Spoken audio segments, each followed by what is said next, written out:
Welcome into a Sunday night Pop Blender Unfiltered. I am your host, Pop Blender, and I hope you guys have had a fantastic weekend, a wonderful Saturday, Sunday filled with football. It's not over yet. We still got tonight with the game going on right now, Eagles, Lions, and then we got tomorrow night with a real bummer. I think it's Cowboys, Raiders. Maybe I'm wrong. If it is, I really didn't want to pay attention to it because it's shite. It is shite. Anyway, so coming to you live on a Sunday night, and we're gonna get into reboots and remakes and watching Predator, Badlands, and going back and watching the original Predator got me thinking, and I wanted to go through a list of like notable reboots, remakes, and stuff for the last like 15 years. And just kind of go through some of them and not only get my thoughts about them, maybe get your thoughts about them, but also talk about movies today, how they're made, compared to movies of yesteryear. And then maybe a few pet peeves as we go along. But anyway, so welcome in. You guys are here jumping in, chat with each other. It's always good to see you every week. And let's see here. I would be remiss if I didn't introduce the band, Otis McDonald and the Funk Masters. He changes his band name every week. I don't get it. I don't understand. Anyway, Otis, lay the funk down, buddy. Okay. Thank you, Otis. You are a national treasure. For you football fans, it's a tough-ass game, man. Hard-hitting. Bring it on down, Otis. Just a little bit. Just a little bit. Ease it on down, buddy. Come on. All right. There was a con this weekend. You guys can put it in the chat. Is it Legion's Con, I think is what it is. November 7th through November 9th. That was last weekend. Whatever. You guys tell me, which one was it? And did you go? I know a few people that went. We'll get into the chat and say hello to a few people before we get into chatting about some movies and stuff, man. Cage's Customs, man. Hitting me hard. I did save, hit me hard with the Facebook messages. I did save one that I thought was pretty damn funny. And so I'm going to be showing it here in a few minutes. Stu for Lunch is here. Says you all got any of that live Pop Blender? You all, well, I hope you all did. Like War Chest, who did go to the con and has probably already put it in the chat before I can even get to it.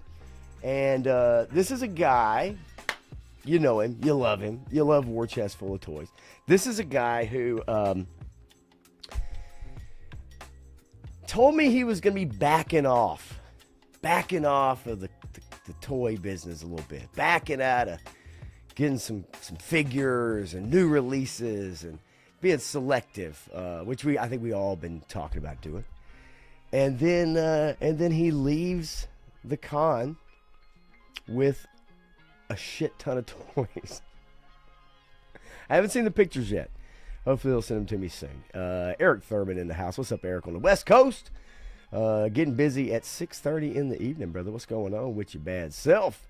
Let's see here. Well, you're more than welcome to finish Down South Review. I would encourage that, actually. You know I'm not going anywhere, and you can always pop back in. Put me on the second screen. Mute me down a little bit. I don't blame you one bit. Let's see. Who else is in the house? Shane, Same Time Toys. What's up, buddy? What's up, buddy? Let me know about the Same Time Hangout, man. More than willing to jump on there, but you guys are awesome. And it'd be a pleasure to hang out and talk about pop culture and not politics. We'll have to get into it. I don't plan on getting into much tonight. Not a lot that's floated my boat.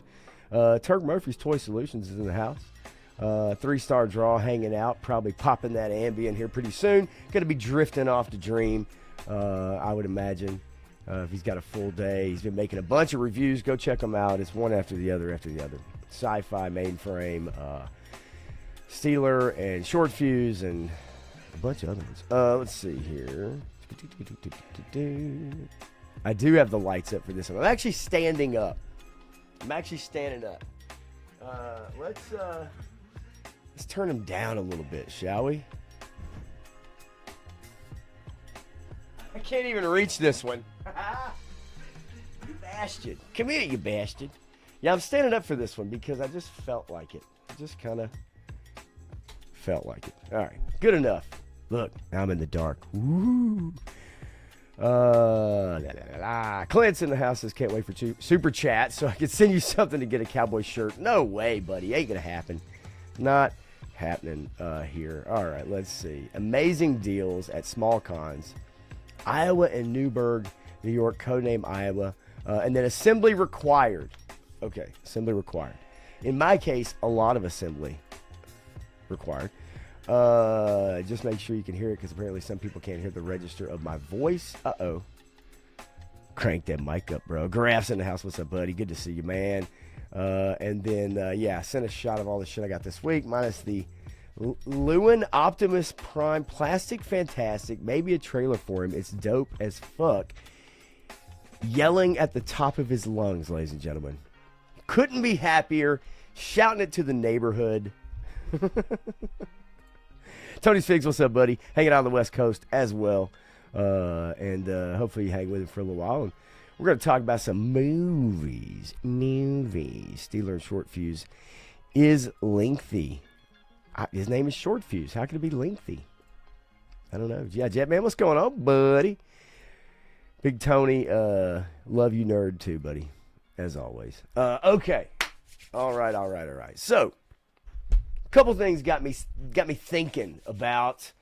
Let's see. I don't know. It's a little too dark on my face. Let's turn that up a little bit. Move you over there. How about that? Also, I'm working with this shitty camera, so shitty walk. We'll get it right. I don't usually stand up for these streams, but I'm kind of experimenting. And honestly, whoa, let's change the color on that shit. There we go. Okay, there we go. Whatever. Oh, you know what I didn't do?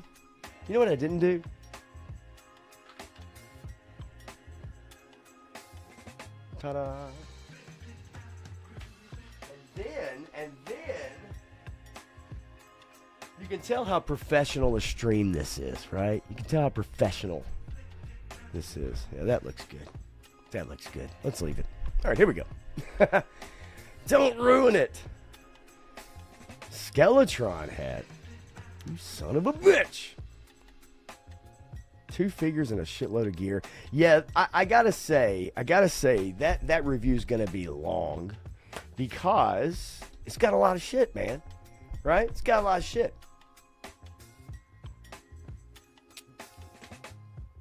Those 2-packs are gonna take a while. It has nothing to do with 3 stars draw. See what I did there? It has everything to do with how much is in the package. Okay? That's all we need to know. Okay. So you guys tell me, how many of y'all have been able to see Predator Badlands yet? I don't expect you to go to the theater. I don't. Maybe some of you have. And then I want to ask, obviously, how many of y'all have seen the original Predator or Predator 1? Yeah, I don't trust that team. There he is, Clint. I don't trust that team, buddy. I do not trust that team. Think they'll make the playoff. I don't think they're going to go far. What's up, Menjoza? So most all of you have seen the original Predator, if not all of you. I'm sure you have. And I mentioned it the other night on the stream with my cousin, is that the differences between those two films is not just that, like, modern filmmaking where they use digital and they have the volume where they don't shoot on location.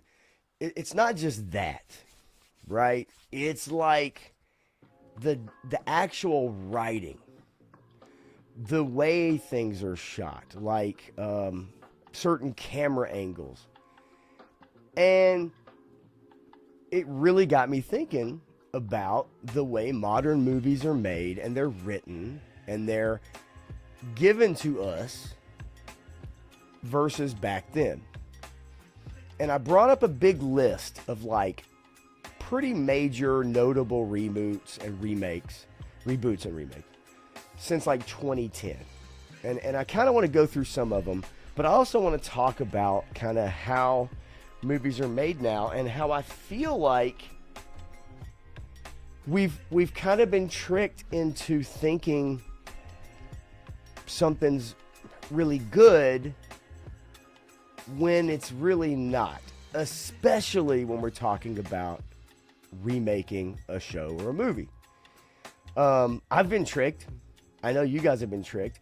And you like what you like. I don't mean it to like demean anybody or whatever. You like what you like. I get that. If an action scene turns you on, or there's a relationship, or you get that fuzzy feeling about somebody overcoming a situation, or there's a child that suffers some trauma, whatever. But I've just noticed when we watch the classics, take the nostalgia out of it.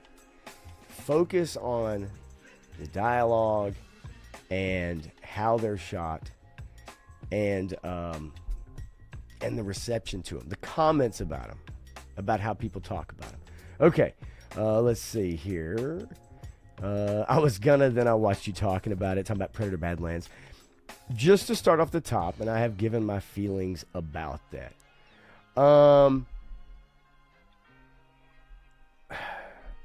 Don't go to the movie to see this. Just don't. Right? Just don't see it. Clint's never seen any of the Predator movies. Toured the film in Puerto Vallarta. That's cool. I highly recommend, Clint, you go back and watch at least the first two. At least the first two. Yeah, I got that. Don't you worry, Cage. Let's see here. Everybody's talking about 3 stars review. Put it on like 1.25. You'll be golden. You'll be golden. You know what I mean?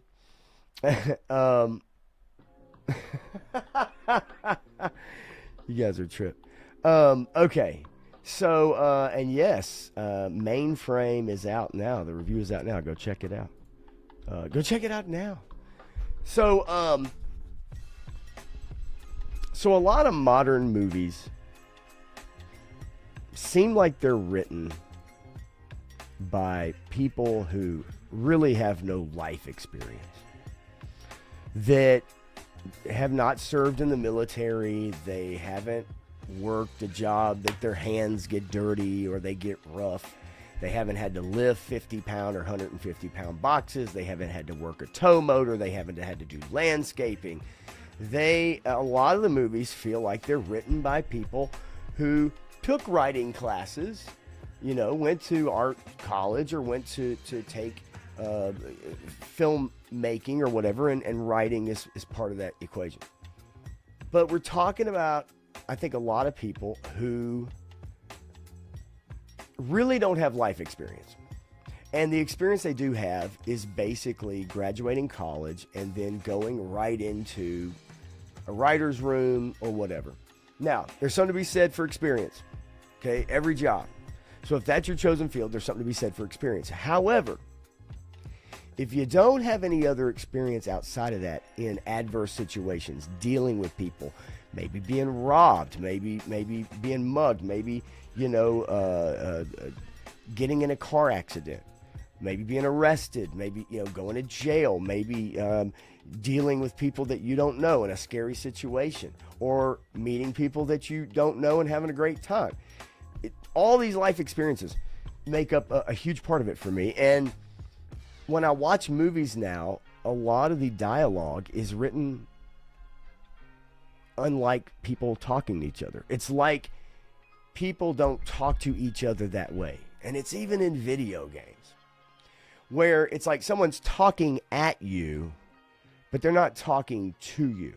And the new Predator Badlands movie is a great example of that, because you have a character, the android character, who won't shut the fuck up. And she talks at the Predator, but not really to him. They're trying to build a bond between these two characters. Somehow she magically is able to understand his language through a universal translator, which makes no sense at all. But in essence, this character just shouts instructions, tells instructions, and makes jokes that are stupid. But the dialogue is so wasted. There's too much of it. That film would have benefited with a Predator who's by itself on the planet, no dialogue in the movie at all. A survival to make it back home to take on the father of the clan. And instead, we get this hearty, fun romp through the jungle where the skills that he learns on this journey, he doesn't use any of them when he goes back to actually confront his father. As a matter of fact, what he confronts his father and what happens in the film easily could have happened in the first 5 minutes and the film would be over. Literally. There was no point to his journey because none of it is used. Now, if you go to the original Predator, okay, and that's not controversial at all, my friend. If you go to the original Predator, they learn, they adapt, they discuss with each other, they figure out, like, what is this thing doing? What is it? You know, Arnold comes across the mud, right?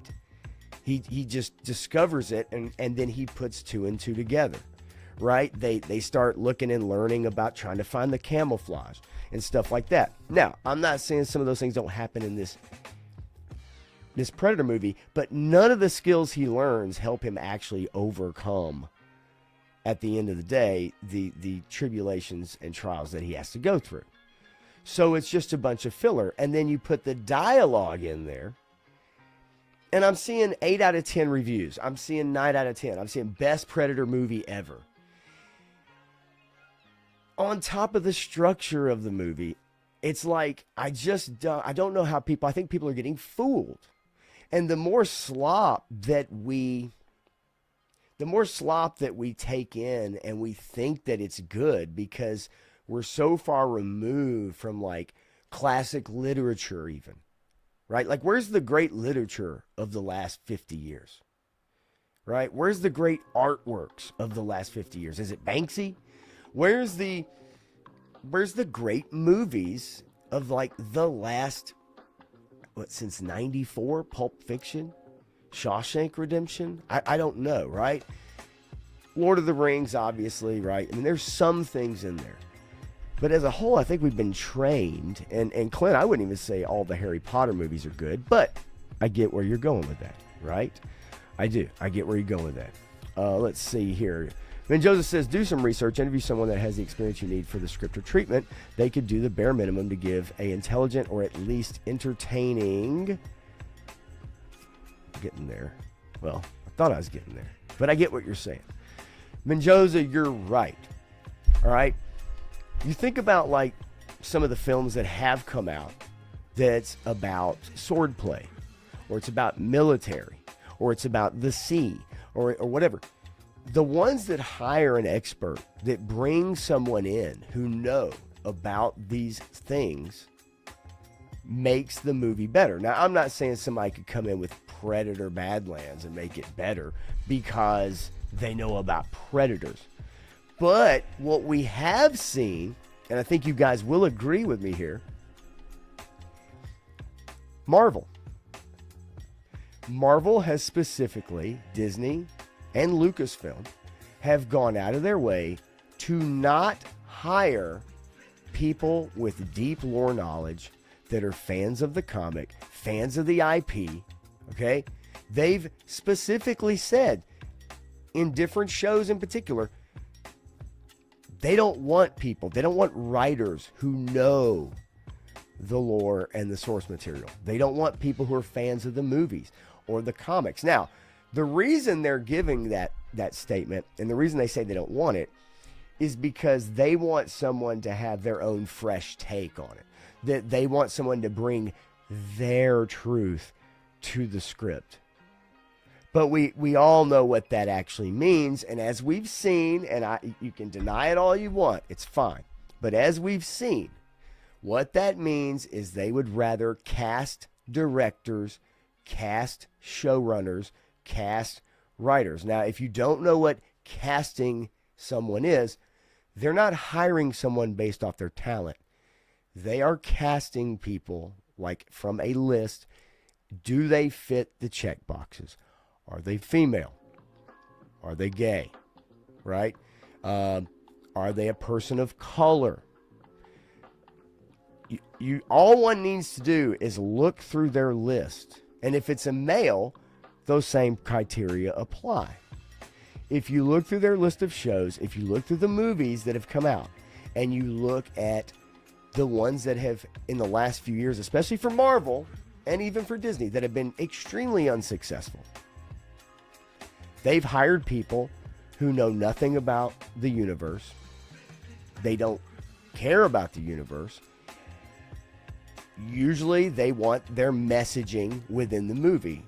You know, all one needs to do is look at Obi-Wan. All one needs to do is look at the Acolyte, Ahsoka. We can look at the Marvels. We can look at the Eternals. We can look at Shang-Chi. We can look at Multiverse of Madness. We can look at, and even Sam Raimi wasn't able to do Sam Raimi because they were casting writers, casting directors, casting.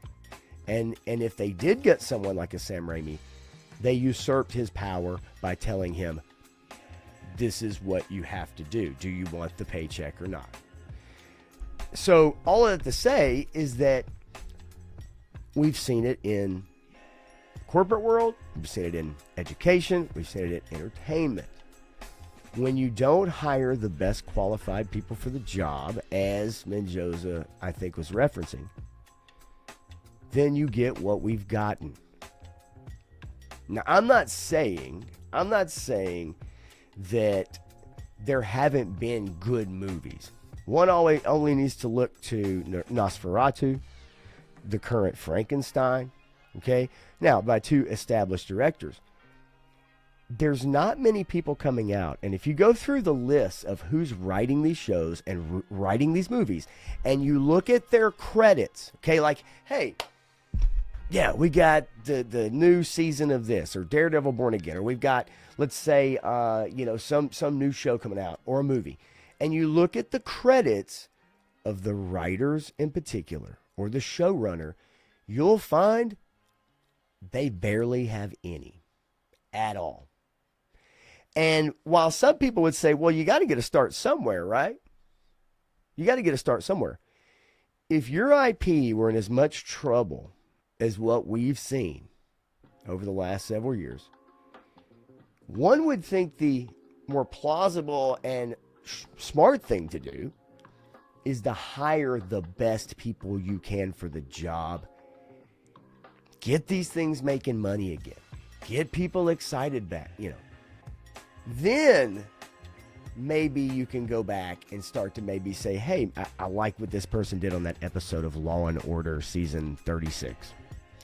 I like what this person did on that episode of Nashville 911, or whatever the hell it's called. Episode 3, season 1, right? If that's how you want to do it. But they need resurrection, and they need it fast. And that means they need to hire the right people. I've seen people saying Predator Badlands is better than Predator 1. What do you guys think? Having not seen the movie, and yes, Stu, he was. Having not seen the movie, what do you guys think? Like, what do you think? Do you think Predator Badlands, okay, if we just go back and look at the last several, do you think Predator Badlands is anywhere close to being at the top of the list? Like, better than the first one? Or the second one, if that's your preference? Because I can probably answer for you, no. Even if you haven't seen it, you already know because you know what you know. Let's talk about The Running Man. The new Running Man is 2.5 hours longer than the original. It stars a guy who is the up-and-coming new Hollywood it person, Glenn Powell, who I like. And it's more faithful to the book. Gun Bunny Customs. What's going on, Gun Bunny? So the new Running Man is more faithful to the book than the original. It's 2.5 hours. It's 30 minutes longer, roughly. I think it's 2.5 hours.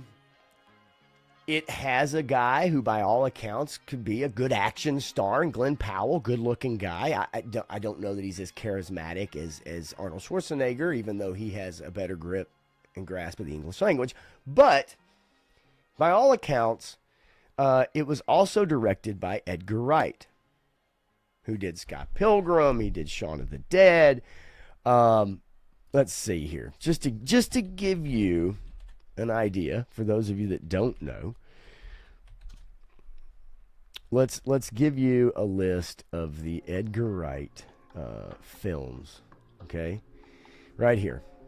All right, so we've got Running Man now, recently. We've got Last Night in Soho, which critically acclaimed. The Sparks Brothers, Baby Driver, The World's End, Scott Pilgrim, Hot Fuzz, Fistful of Fingers, Shaun of the Dead. Now, out of all those movies, there's a few of them that people critically acclaim and absolutely love. It's a very interesting directorial style. I like Scott Pilgrim. I really enjoyed that. Shaun of the Dead's a classic. Hot Fuzz, a lot of you guys probably like as well. And he also did Ant-Man. Okay, or no, he was actually supposed to do Ant-Man. They changed it. He was supposed to do Ant-Man. Spent 7 years of his life working on the original Ant-Man with Jon Favreau as well, Robert Downey, and then he got cut out of it. But he spent 7 years because he really wanted to do Ant-Man. So, nonetheless, Edgar Wright, good director, solid track record. He's done some very good films, very distinctive style. So they tap him to do The Running Man. All right. It's another film. It's another reboot. Okay. It's another remake, reboot, sequel, whatever you want to call it. And it's more faithful to the source material. However, the dialogue in this movie, it sounds like it was written by either one of two people. 50-year-olds who try to act like what they know Zoomers talk like, okay? Or someone who has no life experience and is writing for the first time, second time, right? Did an episode of Law & Order, SVU. So the movie's longer. It's more faithful. But as a reboot, it falls very short.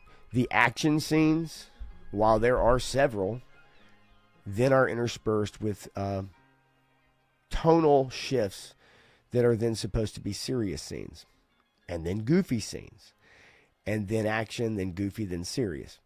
You know the premise, 30 days, you got to survive. Everyone can kill you. They can reap the reward of that. You have to check in every so often to let the TV station know that you are alive, and that you have to let everybody know that you're good. No pre-recording, nothing like that. However, and I'm not going to spoil the film for you, but you probably know what it is. The Richard Dawson character doesn't play hardly any role in this film. The Josh Brolin character doesn't play hardly any role in this film at all. He's barely in it. So if you're looking for Josh Brolin, he's barely in this film. It has absolutely bombed at the box office. And I think the reason why is because people are realizing that the original, even though it was goofier, was a far better film. Okay. A lot of people like Prey. Eric, we talked about it the other night. A lot of people like Prey. It was fine. I'm pretty ambivalent towards that film. A lot of people are saying Badlands is even better than that. So if you didn't like Prey, then a lot of people are saying Badlands are better than Prey. And if you did like Prey, then a lot of people are saying it's better than that film if you really like that one. So maybe that might change your mind about seeing it. Graf says, was it bad because it's using the Predator and Alien IP? Would the new Predator film be good if it didn't have the Predator expectations and was with new alien and human characters? I think this film, there's two things that would have made Alien or Predator Badlands better. One is it would have been a better film if, like I said earlier, it had no dialogue. Take away Elle Fanning's character, okay, the android character. Take away the android character and her nonsensical and just rambling. And when you guys see it, I want you to get back to me. When you guys finally see it, I want you to get back to me and I want you to tell me whether I'm right or wrong about whether you wanted this character to shut the fuck up. This film would have been better if it was just the Predator on the planet, adapting, learning skills, overcoming things, to then use those skills to go back and confront his father. That's a great story. It's easy to understand, and it would have required little dialogue. But because they had this other character in, they have to give her something to do. And because she's a female, she has to save the Predator at various intervals in this movie. It is written in stone in Hollywood now, which is something that did happen in older films that we're nostalgic for, okay? But men were allowed to be men in those films. Now, I'm not saying the Predator is a man, but you understand where I'm coming from. The second thing that I think would have made this film better is if it wasn't a Predator IP. If it had a different alien, a person even, similar premise, but a little different. Having to survive on a planet with things that could kill you at every turn. You run into a faction that's there doing research or something like that. Yes, I think it would have made the film better. Now, because they're tying together Alien and Predator, that's why we have our android. That's why they come across other factions or faction. So yes, they're trying to tie these things together. But they did it horribly. And while it had a decent opening, it's had an over 70% drop in the second weekend. It's not going to make its money back. It tells you everything you need to know. 1982 Thing was better than the original. I agree, although there are a lot of people who really are fond of the original. Okay, and you know that, Matthew, right? I don't have to tell you. But as a film and as modern, because we can always go back and look at those 50s films, some of those 60s films, 40s films, you know, they're almost there, right? And only the supreme best of the best are the ones that get remembered. But there are a few sprinkled in there that people do really enjoy better than a modern film. Todd C, what's up, buddy? Good to see you, man. Thanks for hanging out for a little while, man. Thanks for hanging out. I feel like standing. I feel like standing. All right. So, Running Man, $28 million global opening at the box office. It's only going to go down from there. Enter at your own risk. We're going to talk more about it on Tuesday night with Matthew as far as the Running Man is concerned. But it had a good director. It had a proven IP, albeit one that's quirky and weird, but based off of a Stephen King book. And they just couldn't thread the needle on this, as they couldn't thread the needle a lot. So let's look at this list. Let's just take a look at this list for a minute. And if you guys can see it, I'm going to even blow it up just a little bit here. See if I can get us a little a little bigger on the screen for you guys. Okay. Battlestar Galactica. I'd say the 78 series most of us maybe had seen when we were kids. I'd say that most of us have memories of it from the very distinctive costumes and robots and that. But unless you've gone back and watched that original, you probably don't have a fondest for it in the way what we have with other sci-fi shows or sci-fi movies of that time period, right? So Battlestar Galactica, whatever. Doctor Who, I will say this, unless you're a big Doctor Who fan, and I really don't want to get into it much because I was not. Unless you're a big Doctor Who fan, there are periods of time that you probably really, truly remember.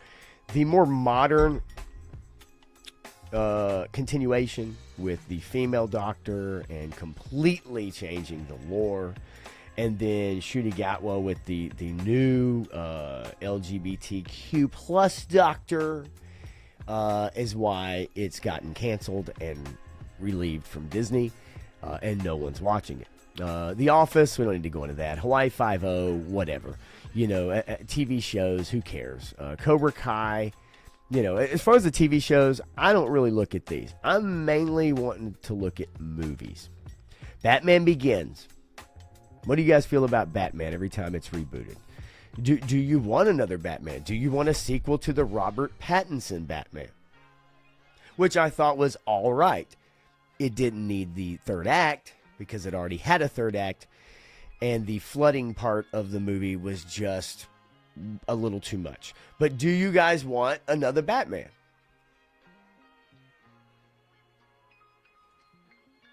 Because we're going to get it one way or another, whether it's James Gunn or someone else, because that is the WB cash cow, right? And whoever buys Warner Brothers knows this.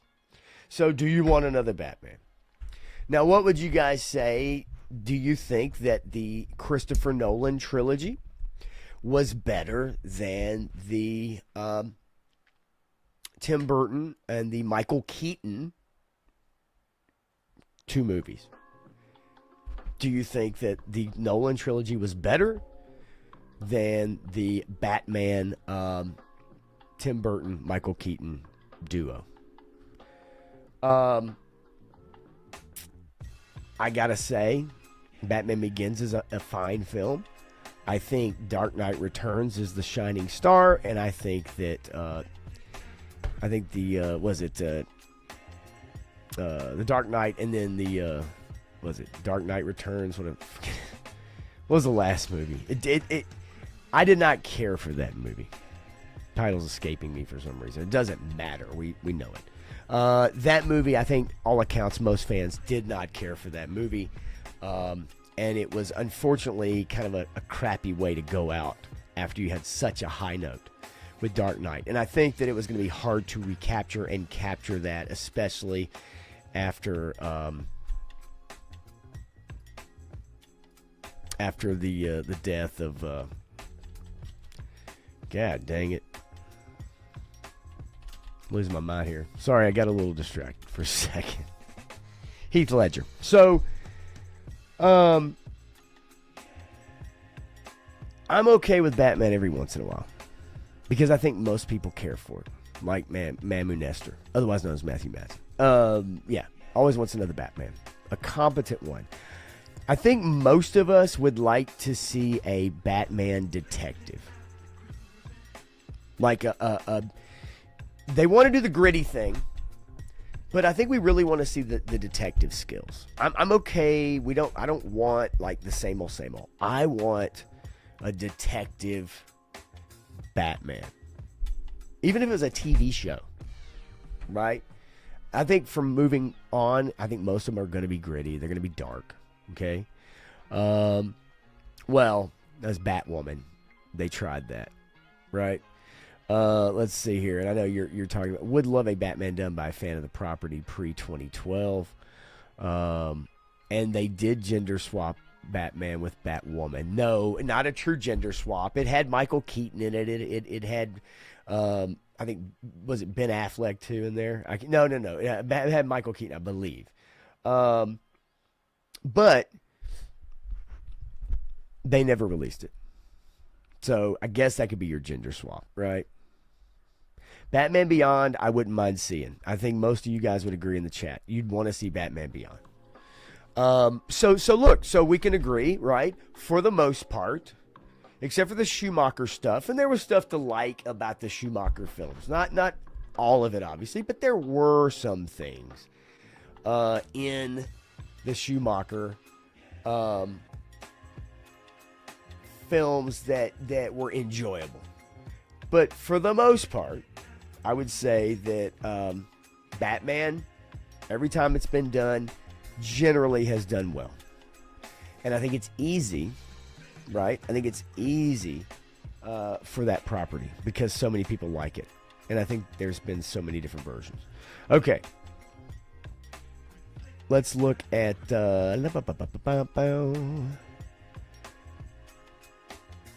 Mad Max Fury Road. All right. Did you guys like Mad Max Fury Road?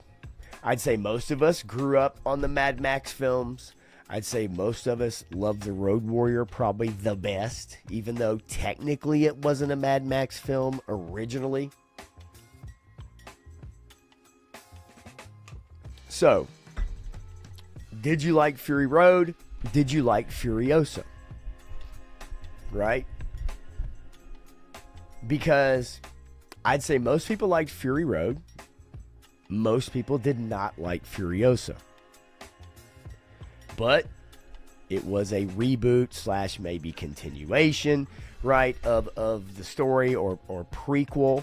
Matthew will know. Regardless, I think the originals are better. I like Thunderdome, and I think those are better films overall. But the action in Fury Road was far better than the story they told. Fight me. I don't think anybody really remembers or gives a shit about the story in Fury Road. But I know you remember the story in Road Warrior and Mad Max and Thunderdome, if I had to guess. But I don't think the story was very good in the most recent. Beyond your nuts, War Chest. That's what I got to say. Graf says, I like Fury Road. Fell asleep on Furiosa, so I'm not sure if I like it or not. You probably won't. You probably won't. They changed actresses for one. It's a prequel. And it did not perform as well. And I think it's because people want Mad Max. They don't want Furiosa. They don't want, anybody else but Mad Max. It's Mad Max. Okay? That's what you want. And what did they do? They decided to not do Mad Max. Now, the difference is that you had the director who made those films do these films. And that was interesting and a different kind of change. Warchester says they were hard to watch. Max is never really the main character. He kind of become part of the story. But I feel like they have not given him enough in those movies. No. He's part of the story, not much, in Fury Road. Right? And I think that's what you're talking about. Totsy says, I don't want to see any new Batman. You know what? Respect. Maybe they should let that lie for a little while. But we're going to get Brave in the Bowl with Damian Wayne if James Gunn finishes his evil plan. I agree, Cage. Mad Max without Mel Gibson is gay. Yeah, it's not a Mad Max film. Again, now is he in it? Yeah, at the beginning of Fury Road, and then he gets that ass beat. Does he come back? Yeah, but then for half the film, he's got a mask on his face. He can't talk, right? Now, again, I like that film fine. But I think we remember it more for the action than the story. And that's okay. But I would dare say the original Predator that I was talking about, I think, does it have action in it? It does. I think we remember the gun parts of it. But I think most of you guys remember the story. And you remember certain lines of dialogue that characters had. The new Predator Badlands, I want you guys to see it, and I want you to come back to me and tell me you love that one-liner. You loved that part of dialogue, right? Or you can tell me that the android tells the predator being the clan leader isn't about hunting and, killing. It's about protecting your clan. Very motherly instincts, if I do say so myself. All right, King Kong. Did you guys like the Peter Jackson King Kong? Or did you like the 1977, 78? What do you think? Did you like the 78 version, I think it was, or did you care more for the 2005? Which story do you really remember most? Now, that's kind of similar than saying, hey, do you know the story of Frankenstein? Do you know the story of Dracula? I get it. But I like Peter Jackson. It was a really long movie. There are some good parts. But to you, which one did you like better?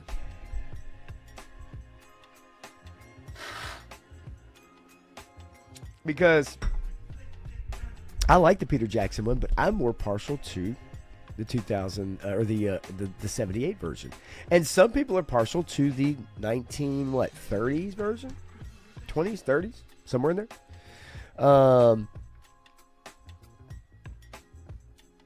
Yeah, look, I get it, man. Any movie with apes in it. Okay, here's another one, and it might come up on this list. How did you guys feel about the Planet of the Apes remakes? Did you guys like those newer Planet of the Apes remakes, or are you partial to the older ones? Do you think the story in the older ones is better? Do you like the newer ones? Because I personally like the newer ones. I think they do a good job with the story. It's different, but I like it. I do like it better. Eric says, love the remakes. Joe, a raw 42. Certain characters have generational. That's my. I agree 100%. You are so right about that. Because it is a generational thing. And that's why I kind of wanted to get more to the new ones, okay? Such as the Disney remakes, right? And I think some of those will be on this list, but I kind of want to just go through this list and just kind of get an idea, right? Because some of these reboots, remakes, they are like The Fly, for instance, next up on our list is from 1986. But King Kong, some people liked the Mark Wahlberg one. I remember seeing the Mark Wahlberg one. I actually bought that DVD, if I'm not mistaken. I liked it okay. It wasn't terrible to me, but I liked it all right. Menjoza says, to be honest, I like the series back in the day. Planet of the Apes better than the movies. Okay. Right?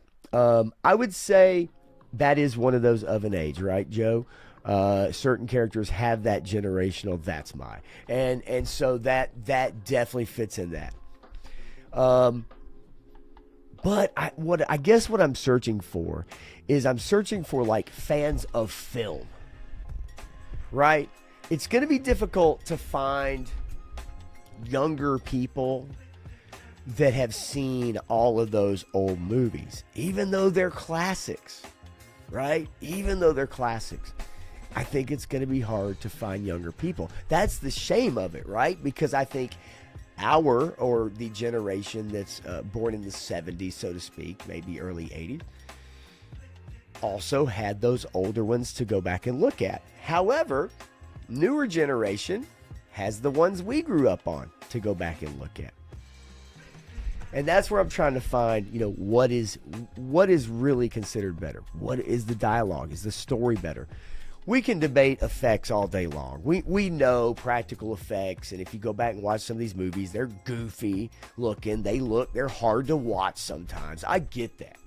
I notice it, right? I mean, even that original Predator, there were effect scenes, that were kind of like, but the gore, the action gore, they looked fantastic. They really did. Now, The Fly, I'd say most people are a fan of the Jeff Goldblum version. If I had to guess, let's see. What he did drag just a bit. Was that Tu Wong Fu? Is that the one you're talking about, War Chest? Woody doing drag in Tu Wong Fu? I don't know. Some people thought I was in that movie years ago. The Fly. I gotta say, I like the Jeff Goldblum movie. I dare say people that are fans of the old one, if you sat them down, right, they didn't know about it, and they watched the 1986 version, I think they'd pull their hair out. Okay, so let's see here.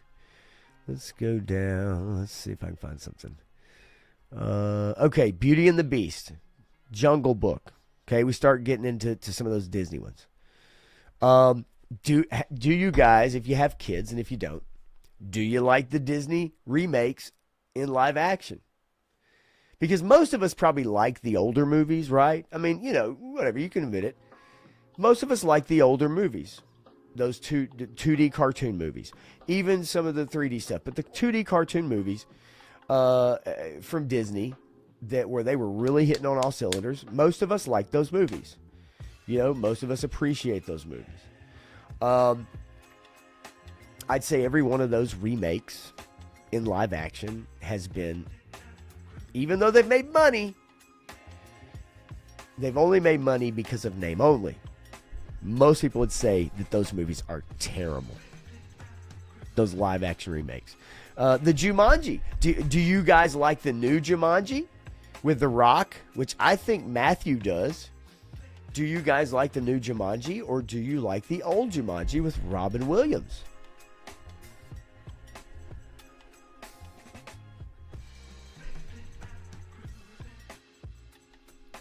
Because I'm curious. I'm really curious. Do you like the new Jumanji? I've heard a lot of people that do. I prefer the older one, but again, Joe, that might be one of those things that maybe it's generational, but I was a bit older when that movie came out. Let's see here.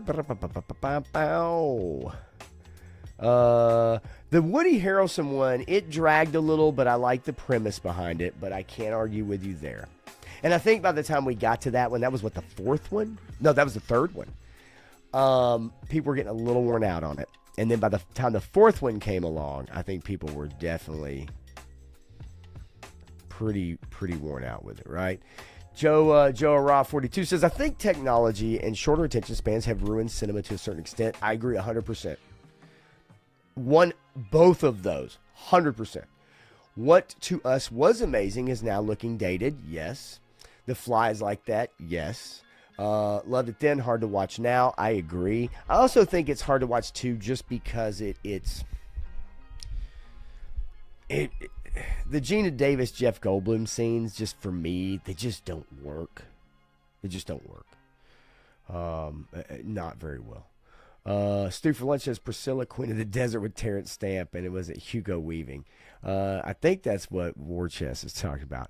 Good dialogue will never go away. And I think that's the main thing I'm getting to, right? Yes, if you go back and watch something like Star Wars, Harrison Ford used to make fun of George Lucas all the time. He'd say, George, I want you to say this shit, right? I want you to say it. And then go back and watch yourself on tape saying this gobbledygook mumbo jumbo shit. I understand that. But my point about Star Wars is the effects, right? They've tried to clean them up, but you can see the little black squares on the TIE fighters as they're floating through space and shit like that. You can see it's rough around the edges. At the time, truly amazing. I think it's still, for a lot of kids, don't notice that stuff, but as an adult, you do, and sometimes it's really difficult not to. Whereas in the newer ones, the action, the effects, the sword fighting, right, the lightsaber battles, all that stuff is done very well. Very well. unfortunately, it's such a stark difference between the two that it's hard sometimes to go back and watch the older one because of the way Luke fights Vader and Obi-Wan fights Vader. And in the prequels, George let him go ham with Nick Gillard doing all the choreography, sword fighting techniques. He's a sword fighting trainer, stuntman. And they allowed them to go one-handed. They allowed them to flip it around and all this kind of, and they weren't allowed to do that on the original. And it's hard to go back and watch the original sometimes because it's so stiff.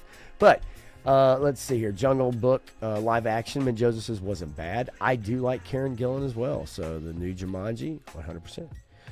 Okay, the test of time, Eric. I guess that's kind of what I'm getting at as well. That's part of it. Gruff says new Jumanji all the way. The old one is for babies. Well, then call me an 8-ounce or 8 pound, 10 ounce little baby Jesus baby. No, I like the old one more than the new one, but the new one is fun. Kevin Hart gets tiresome for me. Okay, not gonna lie. Big Trouble in Little China still holds up 100%. That's another, okay, does it stand the test of time? I do not want a sequel. Do you guys want a sequel to Big Trouble in Little China? Do you want a remake of Big Trouble in Little China? I say no way in hell. Especially because probably Disney owns the IP at this point, and I don't want their fucking fingerprints on shit. Let's see here.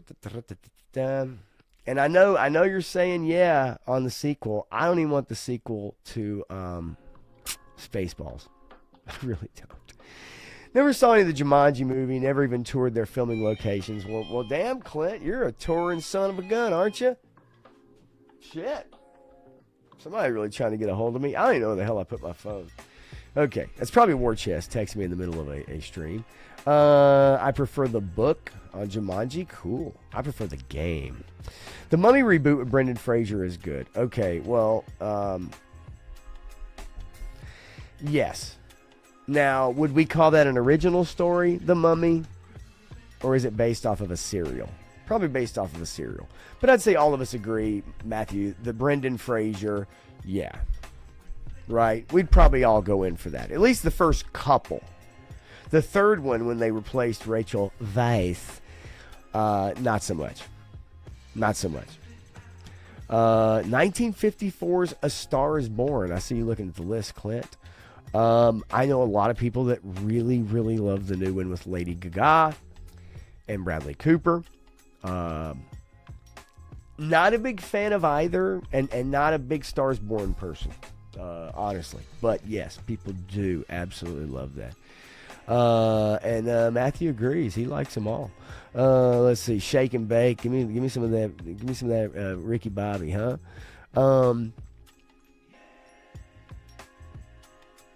There was a sequel to The Big Trouble in Little China in comic book form. I don't know, man. I don't know. Sounds like a lot of you guys want a sequel to Big Trouble.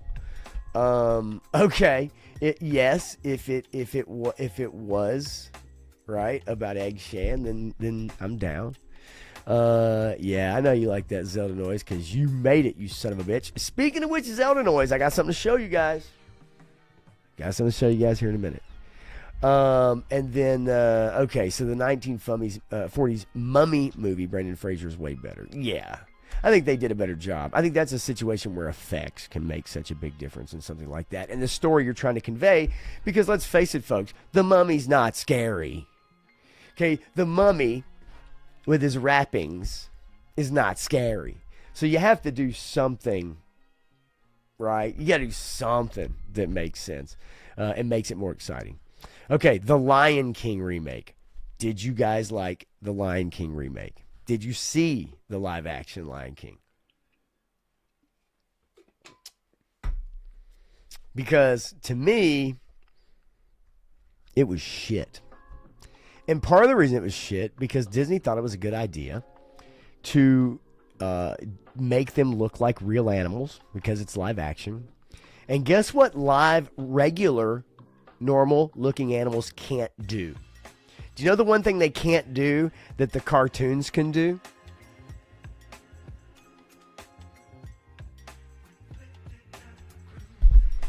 They can't emote. the live action animals in these remakes, they can't emote. And when they can't emote, think about the cartoon and how much emotion and how much those characters convey to you, because they're cartoons and they can do exaggerated movements. The live action ones, they can't do that because they look like regular animals.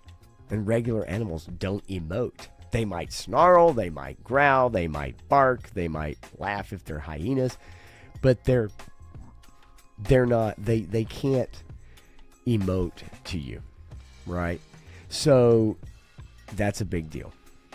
Speaking of Zelda, there you go. All right. So nonetheless, all right, my point is like if we go back and we look and we say, okay, are we going to get a Back to the Future remake?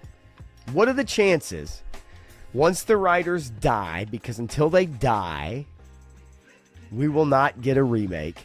That is like contractually bound. Do you think we're going to get a Back to the Future? Do you think we're going to get an original trilogy Star Wars remake? Do you think that's in the cards? Right?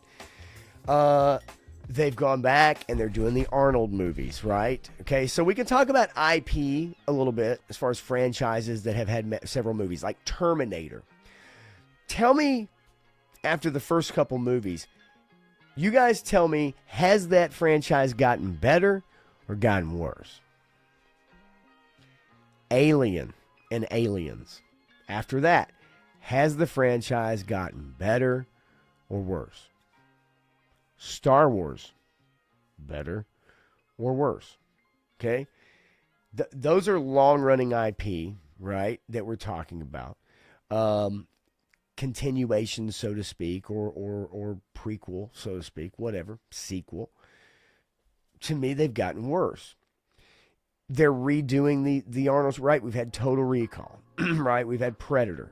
Now we've got Running Man. They'll never do Commando.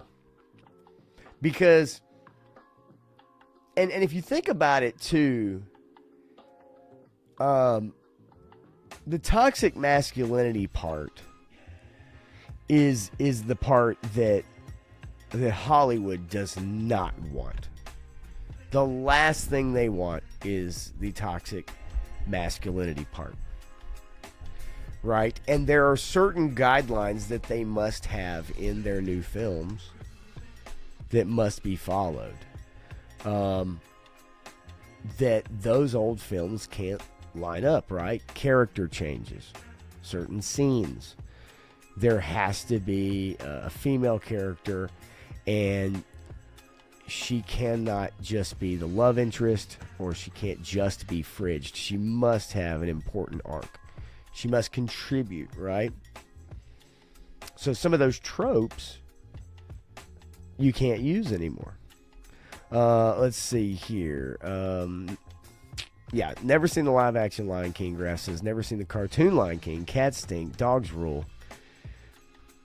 Pound the fucking gavel, folks. And Joseph says, neither was Arnold Vaslov in the Mummy remake. What's scary was the CGI Scorpion King. Yeah, no, that scary in a bad fucking way. That was awful. Joe Aratu 42 says, yeah, haven't seen any of those live action series too. And nor should you.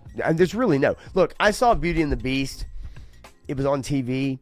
I think I was chilling, doing something. It was on. I had it on. I paid attention halfway through, and I thought, okay, it's all right. You know, what was it? Was it amazing? No. Was it okay? Sure. Did they introduce a gay love interest for the antagonist in the film? Yes. Right? Not needed at all. Not needed. Going back to the Alien franchise and then into Alien Earth. Horrible. I mean, those films have successfully gotten worse and worse and worse. They don't have any ideas. And as we look ahead to movies that are being announced and being made, coming out, we've seen a lot of reboots and remakes because they don't have any ideas. And I think the risk aversion of using a existing property is far more appealing. Unfortunately, it doesn't matter because they don't do them well enough for it to make money. So they're trying to be risk averse and they still lose money, right? So come up with some new properties. Like that Predator movie. Take the Predator out of it, out of Badlands, turn it into something else. You literally could have the android chick in it if you want to, or some other species. You could do the same movie and not call it Predator, right? And then the people who are Predator fans, no big deal to them. It is what it is. And if it's successful, then you've created a new IP. You've created a new entity that then you can go on to do a sequel of, or you can do spin-offs or whatever, right? But instead, you take an existing IP and then you continue to smash it in the ground like a cigarette butt. I would have to think about Big Trouble in Little China, says Clint. Ferris Bueller, God bless knows I've watched that so much. Yeah, Terminator, worst by far. Joe says Disney has no shame. They'll beat that horse until it's dead. I agree with you. If you watch any of my stuff, Matthew, you know that. And yes, rotting, festering, and then fluff it and beat it again, 100%. Eric Thermos says Star Wars better and worse. Tell me what's better. Do you think the prequels were better than the original trilogy? Or was it the sequels? Was it the TV shows? We did The Mandalorian Season 1, for instance. But since then, it's been a steady kind of downhill diet. You tell me, man. KJ says that all of them got worse. Exactly. I think that's ultimately what it is. And yes, the toxic masculinity part. And yeah, I think, so here's something I wanted to get to, and kind of my main point behind a lot of this when it comes to what we're talking about. A lot of those movies that we consider classics, okay? There's a lot of things they have in common. Number one is they have amazing writing, okay? Even the action flicks, they have memorable one-liners. They just do. How many times have you said, get to the chopper? Okay? How many times have you heard the sound effects with Jesse Ventura firing up the Gatling gun?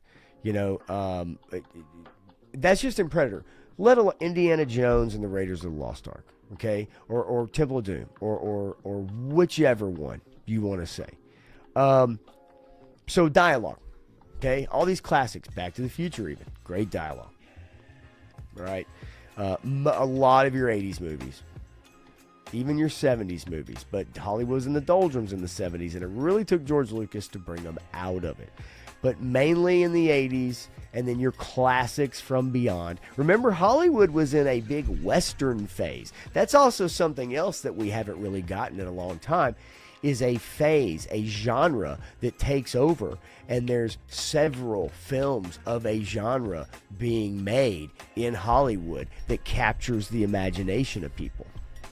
Westerns, I would say, and then sci-fi being the next one. And then after that, I think it's mainly a hodgepodge. You could say the indie film thing, starting with Tarantino in particular, with Pulp Fiction, and then getting your Rodriguez and so on and so forth.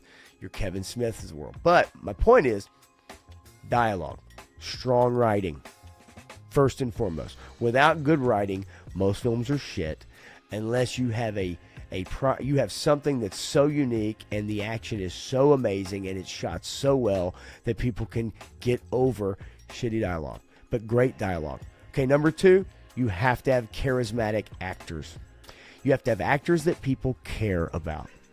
You have to have characters that people want to be or they want to have sex with. Period. Okay? Thirdly, you have to have competent cinematography.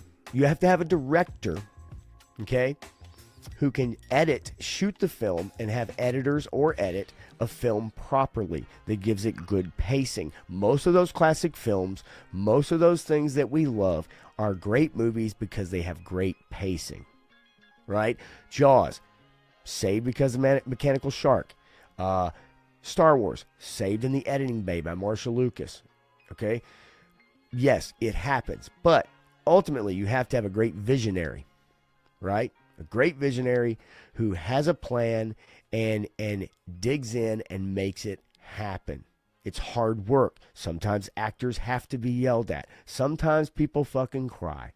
Sometimes people quit and you get the best actor. Sometimes, in some instances, on one of the most classic films ever, you have to fire an actor after you've shot a great percentage of the film and bring a new actor in like Michael J. Fox to make it work, because you realize if you release this, it's going to be a giant pile of dog shit. Okay, so you need a good director.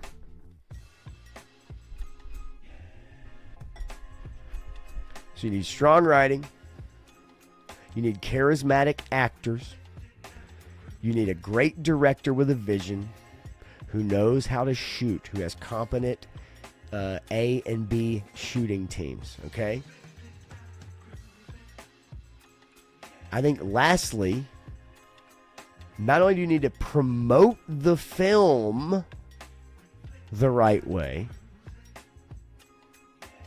but you also need to learn how to bring people's imagination into it through the marketing of the film, right? Through the marketing of the film. So if we go back and look at those classics, all right, Jay Gonzo, what's up, buddy? If we go back and look at those classics that we've been talking about, that everybody knows, strong writing. Again, first Predator movie. No wasted dialogue at all. No wasted dialogue. Everybody gets a chance to shine. Every line in that movie has meaning for the most part, whether it's a joke, whether it's serious, whether it's scared, whatever. Whether it's an order. No wasted dialogue. Great writing. So whoever wrote the script, whoever's writing the script, in all these classic movies, okay, meaningful lines that you remember, and a story, right? The story that makes sense, all right? Secondly, all these classic films have what else in common? They have charismatic actors. Most of them are male, but you do have very charismatic, sexy females. And you have very masculine men. Even movies that don't have a masculine male, like a Marty McFly, for instance. Such a great actor and extremely charismatic, even though he's not what would be considered a toxic male, like your Terminators, like your Predators, okay? Your Alien movies even though you have Sigourney Weaver to balance out the cast, right? Okay. Your Arnold Schwarzenegger, charismatic. Sly Stallone, charismatic, okay? Your Mel Gibson, charismatic. Even if you want to jump up in time, when you start talking about a Sam Jackson, right? Or you start talking about a George Clooney, or you start talking about a Matt Damon, or you start talking about, a Wahlberg, okay? Whatever. Charismatic. Sexy people. Good-looking people that people either want to have sex with or they want to be. Everybody wanted to be Dutch. Some people wanted to be Marty McFly. You wanted to be Cobra. Maybe you wanted to be Rocky. You damn sure wanted to be Rambo. For the females, maybe they wanted to be Sigourney Weaver. Okay? Maybe they wanted to be Sarah Connor, right? Maybe they wanted to be pick and choose. Even someone who's not the star, but maybe they want to be a Halle Berry, right? Okay, so Hollywood now has a bunch of no-names. They have a bunch of no-names who run their fucking mouth on social media all the time. And people don't give a shit. They do not give a shit. Right? Yeah, a Russell Crowe, right, Eric? So, we don't have those kind of actors anymore. Just like I said about the writing. We don't have that kind of writing anymore. We don't have those writers anymore. So writing is bad. Acting, those people are getting old now. Those better actors, even your Clooney's and your Wahlbergs or whoever the fuck you want to talk about, right? Your McConaughey's or whatever, regardless of what you think about them, people like them. They're getting old, right? And yes, thank God we have Sydney Sweeney. But then you have your directors. Where's the great directors out there? Right? Where are they? Now, people that are getting major motion pictures and TV shows are unheard of people who have an agenda to place in their movies. No longer is the movie about the story. No longer is the movie about the trope or about the hero's journey. No longer is the movie about classic literature and what we as a society have passed down for hundreds or thousands of years. No more. Movies now have to have messaging in them. They have to have social messaging. In an action movie, in Predator Badlands, it has to have modernity in it. It has no place for it, but it has to have modernity in it. Because you need to know that the female android is just as strong as the Predator. She's also stronger than the male androids. So much so that her legs are detached from her body and her legs are able to kick the shit out of these androids who evidently I thought had the same power level. I figured they were all on the same power level, but evidently not. So much so that her legs even get their own Zack Snyder slow motion scene taking out two androids at the same time. So messaging. Where are the directors out there that are making great films? Well, they can't. The films now are being given to people that mark a check on a checkbox. Okay? You know exactly what I'm talking about. I don't have to spell it out for you, although I have many times. But all you got to do is take every one of those check boxes that you know of, and that's how they're finding their talent. That's how they're finding their directors, whether they have experience or not. And then those people who chances are, because they check a checkbox, they've gotten to where they're at because of that. They are activists. They're not filmmakers. Why in the world would you take a woman who makes documentaries about females overcoming, in the real world, mind you, in the Middle East or India or wherever, would you take someone who's a documentarian, which is a completely different style of filmmaking, which, in my opinion, doesn't require much, and give that person a Star Wars franchise?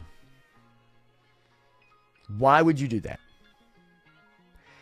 But that's what Lucasfilm did. Now, I think it's dead in the water with the new Rey movie, but my point is, why would you do that? But that's what they've been doing. Not just with Disney, it's everybody. It could be Sony, it can be Warner, it could be Amazon, obviously. We've seen it at HBO. We've seen the Witcher series. What did they do to the Witcher series? A set of books about a strong male character. Yes, there are other characters, but the reason people wanted to watch the Witcher series is because guess who was in it? The Witcher. Guess who else was in it? Henry Cavill. And what did they do? They brought in an activist showrunner to run the show, and she ran off the star of the show, and they completely changed the show to be all about two women. So the Witcher show ended up not being about The Witcher at all. And guess what happened to the show? It went in the shitter. Who could have fucking predicted that shit? So, take that example, pass along to many other properties. Many properties. Okay, so, you need a good director / showrunner. You need good writers. You need charismatic movie stars. We have none of those right now. Yes, you've got Sydney Sweeney. I don't know that Sydney is an amazing actress. Okay? I'm not convinced yet. I like what she's done. She's great to look at. I would take a Flashdance remake. I'd take her as a Bond girl. I'd take her in The Running Woman all day long. She could be my bionic woman. I would take it all day long and give it as well. Yes, Clint, they are in graves. Exactly. My point is they're in graves, or the actors are older, right? Or, and what happened in Hollywood,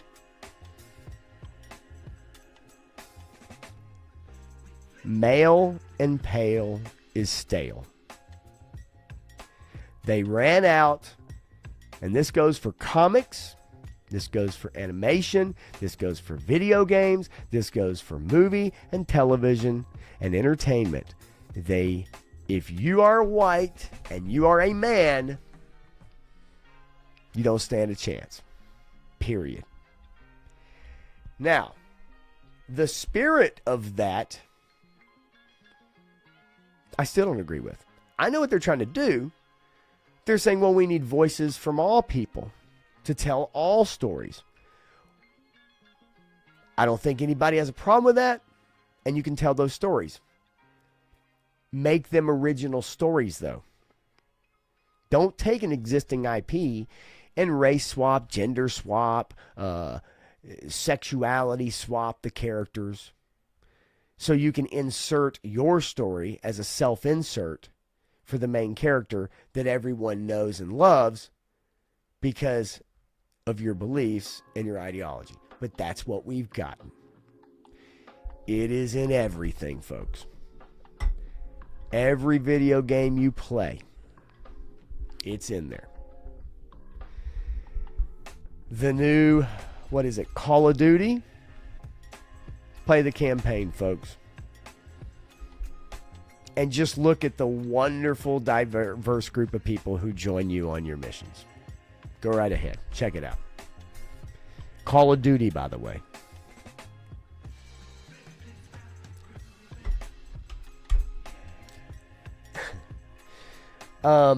So we're missing those things. Right? We're missing those three things. And lastly, we don't get movie posters and marketing like we used to, right?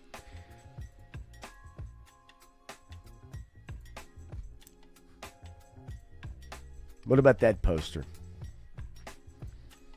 Does that poster evoke your imagination? Stu says, I'm losing the stay awake battle. Hey, take it easy, Stu. You're probably already gone. All good, man. Love you, buddy. You have a good night, my friend. I would love an attack of the 50-foot woman. Yeah, have a good night, and I'll see you soon. Hopefully you make it out Tuesday night. That's for sure. Swing by Tuesday night, and we'll chat it up, baby. But you're good. You're good. Have a good night, bud. Yeah, right. Brianna's song instead of Brian's song. Okay, that's also something I want to get into in just a few minutes. AI is killing art. AI is killing YouTube, actually. But just to look at some of these posters, just for fun. Blade Runner, right? Terminator, Cobra, Lost Boys, Nightmare on Elm Street, Evil Dead, April Fool's Day, right? Like Ferris Bueller's Day Off, Beverly Hills Cop. I mean, Risky Business, War Games. Then you get the ones like this, right? Big Trouble in Little China. How about Predator, right? Think of Gremlins. I mean, just, you name it. Crocodile Dundee. Vacation. The Goonies. Whatever the fuck this is. But you get my drift. All those classic Star Wars posters that we used to love that were hanging on your bedroom wall that evoked your imagination. The Exorcist, right. So, again, they're trying to recreate these in AI, but you know it's not as good, and they can't put an artist to it. So, the marketing of the movies. Trailers give you too much information. They show you too much of the movie, and that's because they know the movie's not good, so they have to show you the best parts. They have to show you the best jokes. They have to show you the best action scenes to get you to come to the movie. And then sometimes you go to the movie, and those scenes aren't even in the movie. So, they need to know how to market it. So, we're missing all of that. We're missing all of that And yes, sometimes we get fooled, right? We do. We get fooled. And a movie comes out like the new Running Man, and there's going to be people that are going to tell me how much they loved it. That's great. That's great. Predator Badlands. I've already had people tell me, man, what a great romp. It was so much fun. That's fine. However, you'll find, just based off of the numbers alone, that most people disagree. That's okay. As a whole, nothing is coming out. There's no actors coming out. There's no writing. There's no directors. There's no imagination. And there's nothing coming out that people just have to go see. They're far and few between now. And it's leading to the death of the Hollywood model. Then you mix in streaming. You got a bunch of no-name actors. Yeah, you find some new talent. But for the most part, there are no actors out there anymore who are driving people to the theater. Speaking of Predator Badlands, I did find this. Someone sent this to me, and I had no idea. If we go back, and I showed a comparison of the Predators from 87 till now. Someone sent this to me, and I got to tell you, it makes a lot of sense now, folks. It makes a lot of sense. I had no idea. I had no idea when I watched that movie. I had no clue. Until now. Unbelievable. Michelle Obama was the Predator in Predator Badlands.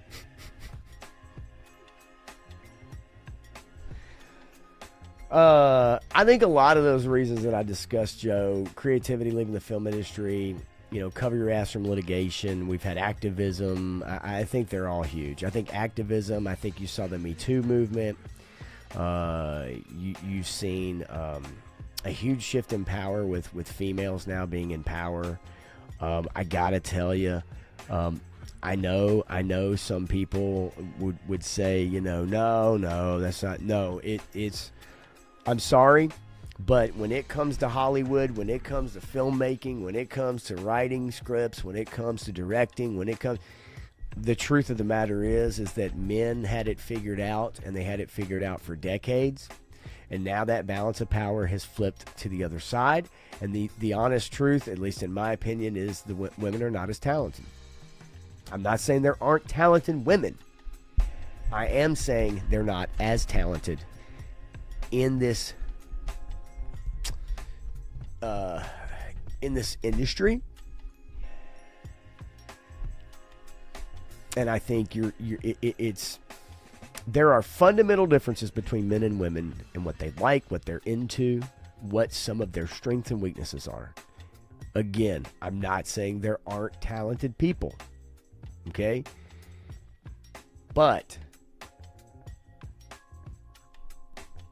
the proof is in the pudding. And if you look at most of your shows and most of your movies, most of your stuff done by female directors in particular, most females do not make great action lead stars. And if we're just talking action movies. But men directors for decades were able to get the most out of their talent. Look, every industry, some of it's hard. Some of it's harder than others.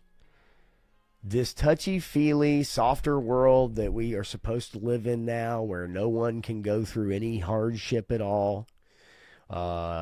People are suing or quitting projects, or they're making accusations about directors or showrunners because they made them cry on the set, or they had a hard week at work.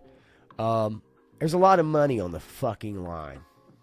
And these actresses, and even some of these actors who whine and piss like babies because a director treated them bad, or they had a bad day, or whatever.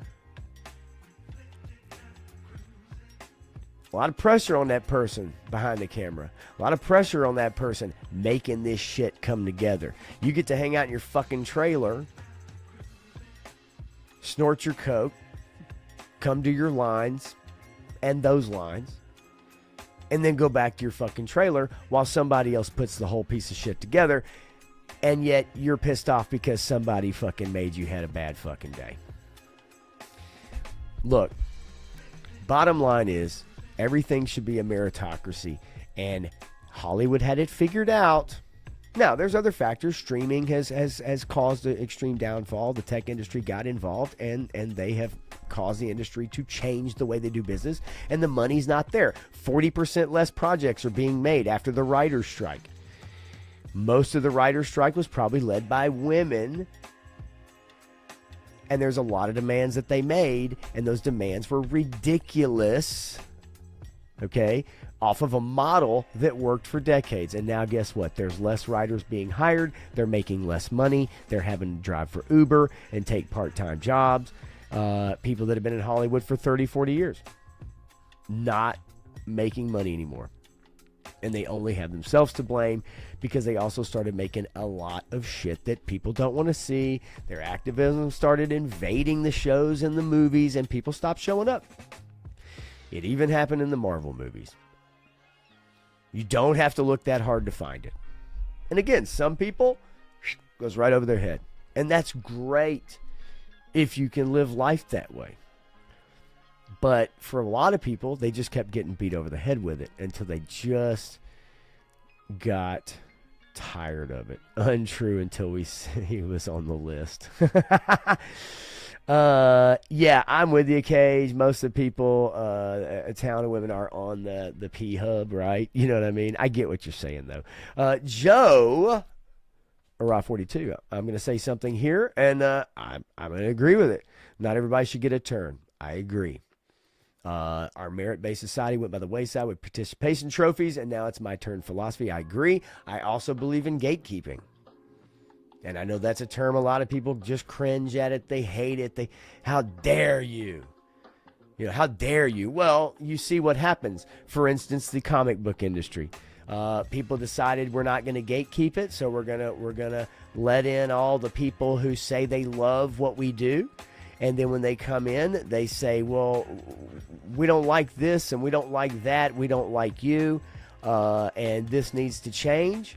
And it's like, yeah, but I thought you liked what we did. Well, we do, but now that we're here, we want to get rid of it. So then they push out all the people who made it what it was and the reason why people loved it. And then the people who came in who pretended to like what it was, that wanted to bring in and do their own thing and destroy the industry, now have pushed out all the people that made it popular and made it good, and now the shit they're putting out, such as i.e. comics, is shit. Right? And guess who most of those people were that came into the comic industry? Guess what gender they were that came in the comic industry and pushed everybody out and started making all your superheroes gay.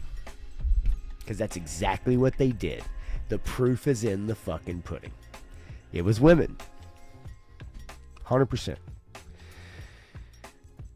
Yeah, right. Jake Khan said they should stick that chick channel. You know what? I'm going to tell you something real quick, though. I'm going to say this. Do you know who gets it right? Do you know who gets it right? The Hallmark Channel gets it right.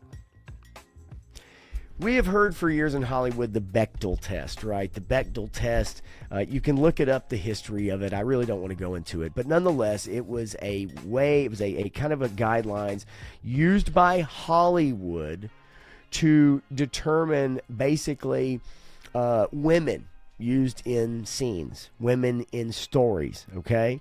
And And basically, it is like two women who talk to each other. They have to talk about something other than a man. They have to talk about something other than how they like someone or their relationship with the man. That it has to be a meaningful conversation between them about anything else other than a man. The film also has to have two women in it. The show has to have at least two women. There cannot just be one woman. It has to have two women in it. If you look at Predator Badlands, guess what? There's two women in it. They're identical android twins. And I'm going to tell you something else. One of them yearns for the other one. There's some real tension going on there, if you know what I mean. Nonetheless, I will tell you, Hallmark Channel does not adhere to those rules, because I'm going to tell you something right now. That's all that fucking channel is women talking to other women about a guy and a relationship. I don't give a shit. And you know what? They know their audience. And they know who's going to watch their shit. And guess what they do? They keep making it. Now, there are some things they've dabbled into the... dabbled into some of the agenda stuff. But for the most part, Hallmark Channel don't fuck around. And guess what? No one ever talks about it. Now, why? Why? They don't have a lot of gay shit on there. Every now and then you'll come across one of their shows or movies and it's got a gay couple in it. It's usually guys. Rarely do you see two women that are hot for each other in a Hallmark show. But they'll have two guys. There are black people in there. Some of the shows star black people, relationships, right? There's multiracial couples, whatever. But for the most part, it is no joke. Women talking to other women, and one of them is always like, "Ooh, Tommy, something's going on there, right, girl?" You know, I'm telling you, they don't give a fuck. And for that, I appreciate it. Yes, put a chick in it and make her gay. Truly though, it's such a joke, 3-star, but at the same time, it's so true. We saw it. Like, we saw it over and over and over again, right? Like, literally saw it over and over and over again. And everything. It got to the point where you know, in a show like that, like Star Wars, The Power of Many. It got to the point where you couldn't avoid it. It's so over the top. Like, so over the top. And at what point did people kind of put away those feelings of like, I'll be considered a bad person because I don't like this, and actually speak the truth that most people are thinking, which is like, get this shit out. And if it's in there, it doesn't need to be the focus. It's crazy. It really is. Like, it's craziness. War Chest, CW is so bad. Gay vampires, every supernatural creature, every show. Exactly. And who was their audience after a while? What did their audience turn into? Right? Bechdel test was a joke. Of course it was. And Hollywood took it seriously because that's what they do. They'll find any nugget they can. And if it gets popular enough, they'll turn it into a thing like male and pale is stale. And now you have former writers and former people that were in Hollywood that are now suing because they were fired. Whether it's their age, but most of them, they're suing because of discrimination because they're white. You're starting to see that. And we knew that was going to happen. Let's see here. Let me find a couple things to share with you guys. Real quick.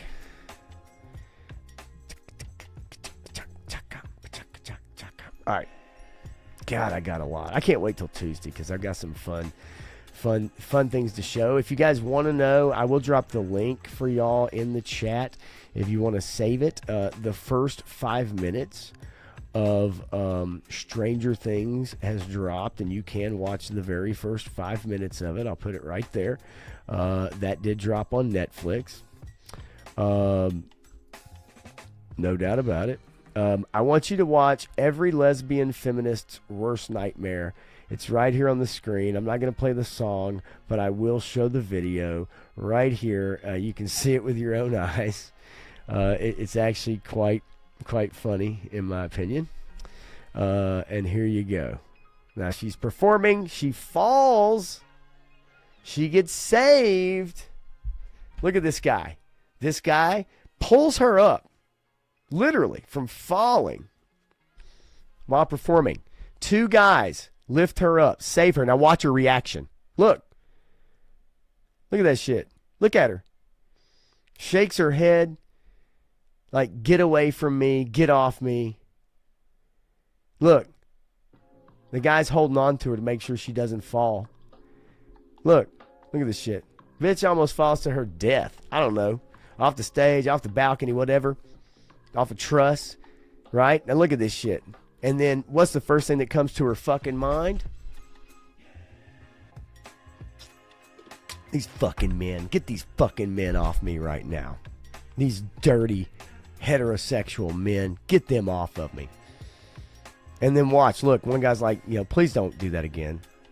Take your fucking hand off me. Now, I didn't want to show the audio or play the audio because for some reason my channel gets hit with copyright all the fucking time. Like all the time I get hit with copyright. It's bullshit.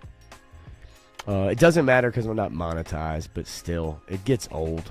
Like, it really gets fucking old. Let's see. Y'all. Let's see if I can find the other one. Not now. Okay. You guys want to see a couple set photos? Whose van is that, y'all?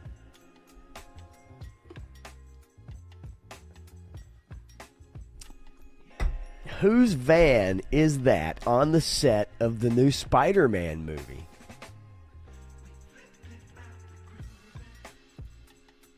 I knew about your brother's STD test, war chest. Even I knew about it. Yep. That's right, folks. Look at that bad boy. What do you think?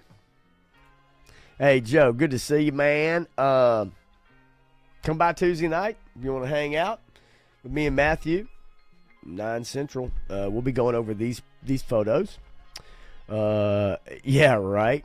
But good to see you, man. Appreciate it. Swing back by. For reals, though, Tuesday night if you want to come hang out. We'll go over some more movie news and a couple trailers that I want to watch, including some shots from the Legend of Zelda movie, live action, that's being made by Sony for Nintendo.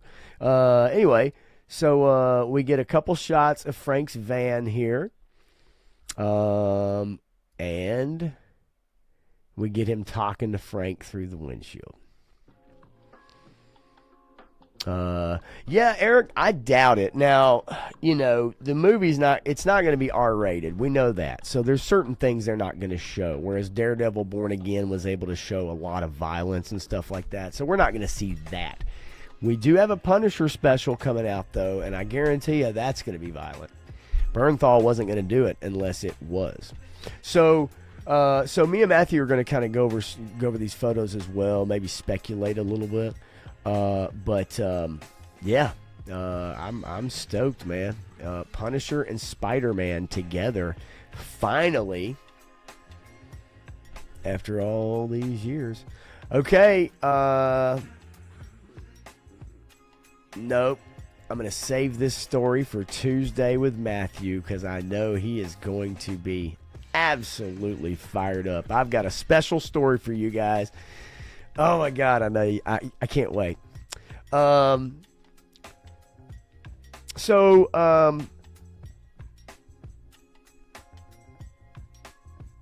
Matthew, your call. Do you want me to hold the Simu Liu story? Simu Liu story until Tuesday, or do you want me to fire it up now? You tell me. Sometimes some of this stuff kind of gets into a territory I know Matthew does not want to delve into. I don't think this story does, but at the same token, I do know that some of it I know, he might not want to. He has some comments in an interview that he did. We're not going to see a Shang-Chi 2. I can tell you that right now, Graph. 137.62%. The same width as my penis. What? I'm fucking stupid.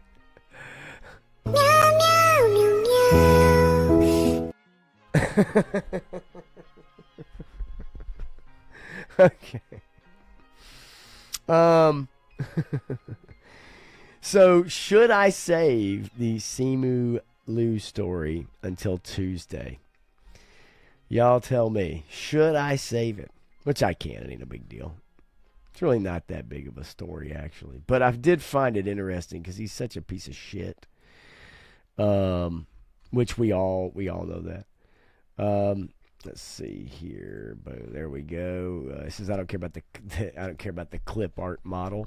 Okay, good deal. Then I'll share this with you guys because he had a couple comments to say about people. All right. This is also something that I think it gives you an idea in a Simu Liu. He loves making animated movies, and for good reason. Quote, I've definitely shown up at recording sessions in pajamas and flip-flops. It's really awesome. All that matters is you're giving the vocal performance. Okay, first and foremost, I have a fucking problem with that. And I'll tell you why. Because I bet you the best vocal performances in animated movies, video games, and other media is people who show up professionally, possibly dressed as the part they're playing, to get them into the role that they're playing. So on one hand, why I understand that it's a great gig for this piece of shit who can just roll in, right, and do his voiceover work. Thank God nobody has to look at him. I don't like the fact that he's like, yeah, I can show up in pajama pants and flip-flops, with my dick hanging out, and I can just do the part, and it's no big deal. Because I think there's a level of professionalism that comes along with that. And I think there's probably a lot of voice actors who probably would read those comments and actually really... Yeah, exactly. They make it at fucking Walmart. I agree. And Todd, I also agree, he doesn't strike me as a great voice actor either. But there's just a professionalism, a lack there, first and foremost. Nonetheless, okay, here's the other part. Okay, his character in this new movie is a musician, and Kristen Milotti is in this movie, this animated thing with him. Here they are together. Of course, Kristen Milotti won an award for her performance in Penguin. Colin Farrell should have won an award for his performance, but she won an award, and good for her. Okay, good for her. And I'd tend to business there too. Nonetheless, so he gets to sing. I'm sure you guys are totally looking forward to that. So at one point in the movie, the Sandman talks about how dreams can depict how perfect the world could be, how perfect it should be. So the interviewer of this article asks Simu Liu what his idea of a perfect world. And this is what he says. Quote, my God, the internet doesn't exist. Maybe phones don't exist. Everyone is talking to each other. Hey, I like that so far. And more important than that, everyone is listening to each other, and people lead with acceptance and curiosity, and they're not leading with, I'm going to try to dunk on this person on social media so that I get likes. They're saying, hey, we're all stuck here together, so let's just figure out a way to get along and not kill each other while we're at it. Okay? Now, let me mention, it says, that said, Liu has become known for speaking up on social media against right-leaning politics. The possibility of a backlash doesn't worry him. I probably should be more scared of it. Okay. I just feel like there's something about the internet that makes people just crazy. There's something about the publicness of it and where people love being the guy to put someone else down or put an entire group of people down. I'm so not for that energy. Then he goes on to call one of his co-stars in an upcoming TV show wonderfully courageous and outspoken. The actress was fired from the Scream franchise in 2023 after producers deemed her pro-Palestine social media post as anti-Semitic. This is like the bravest woman I've ever met, he said, and the most outspoken and fearless, and most assured in what she believes is right. Regardless of whether you agree or not with everything she has to say, you can't not respect that. Okay. This dude is talking about how he hates people who get on the internet and talk shit about other people, okay, and tell other people what they should and shouldn't believe in, and then turns right around and says, well, I wish that that wasn't the way it is, but that's how I'm going to conduct my business, right? These people talk out of both sides of their mouth. It is truly fucking fascinating, especially this idiot. Okay? Then he goes on to talk about being a fan of superhero movies, 12-year-old, he loved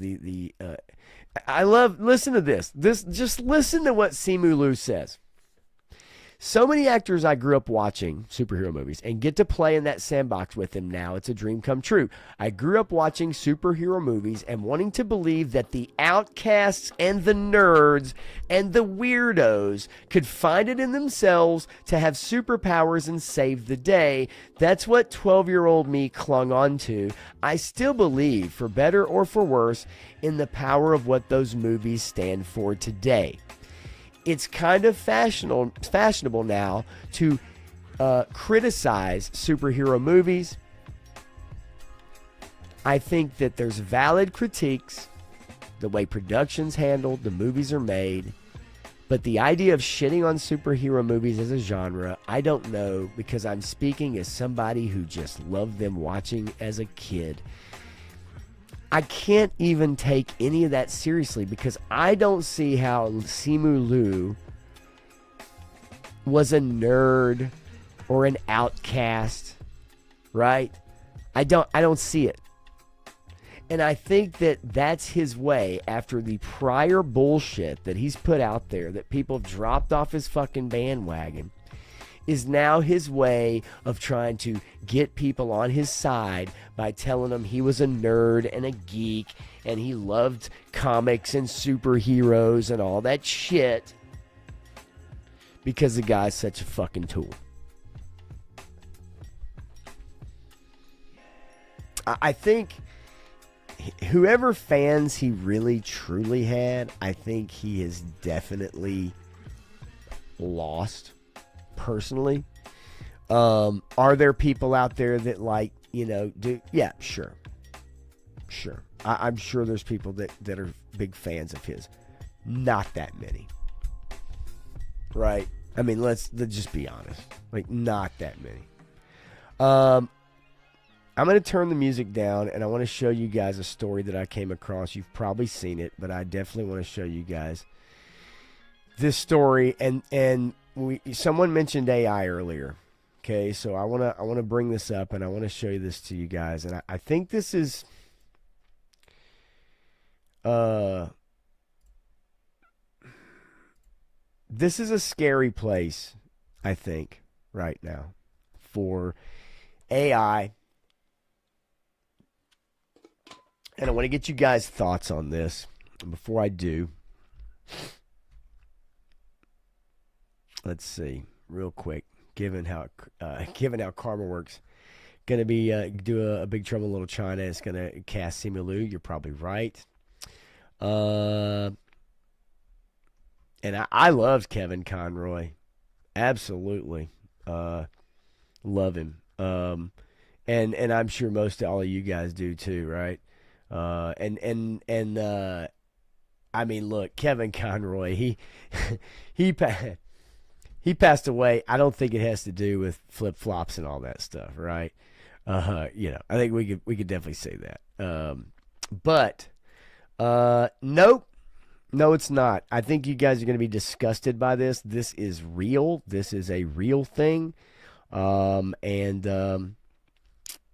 think it's pretty fucking gross. So let me show it to you. Now, pay no attention to the title. This is off the Instagram post. I searched and searched and searched for this video. Okay? Until I could finally find it. And I did. So I'm going to share it with you guys. And I'm not kidding. I think you guys are going to find this quite disgusting. He's getting bigger. See? Oh, honey, that's wonderful. Kicking like crazy. He's listening. Put your hand on your tummy and hum to him. You used to love that. It feels like he's dancing in there. Oh, honey.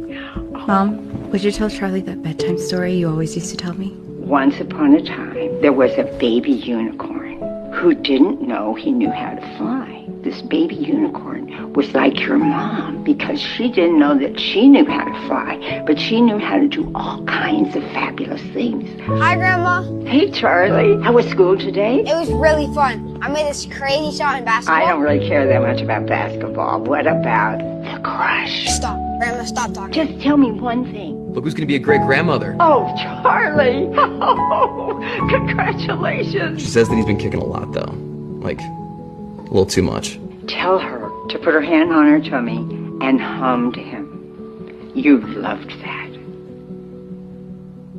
You would have loved this moment. You can call anytime.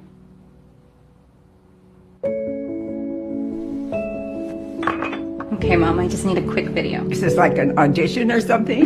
No, Mom. Just 3 minutes. You need my best side? Can I see another? I can play the piano. She's so talented. I am. I'm your mother after all.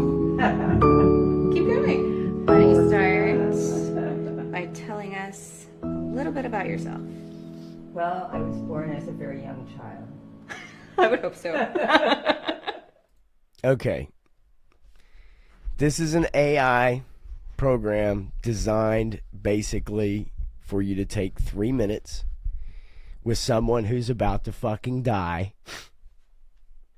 or whomever, and you can talk to grandma for the rest of your life, and your kids who never knew grandma can talk to grandma for the rest of their life, and their kids can talk to grandma for the rest of their life. I think this is fucking disgusting.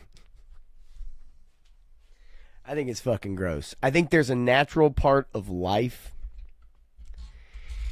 that deals with grief and loss. And I think it's really weird that we would be at a place where we can't accept that. I mean, it's enough that you have video and you can take video and you got pictures and stuff.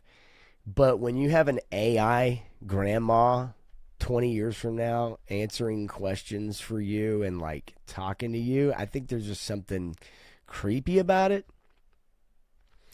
And it's like, okay, fine, that's kind of neat, right?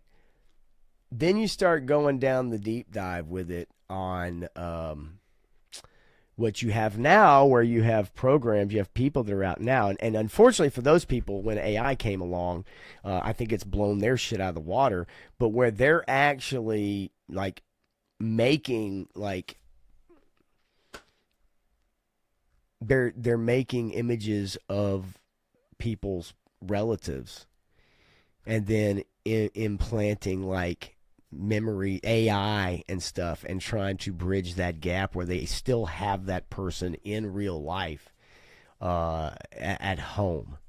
I just feel like there's something about the natural part of life that I just feel like it's what we deal with.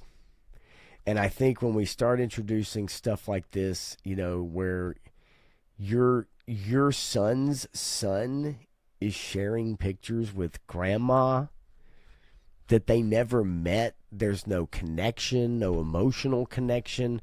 I just find it strange. This is a company called 2WAI,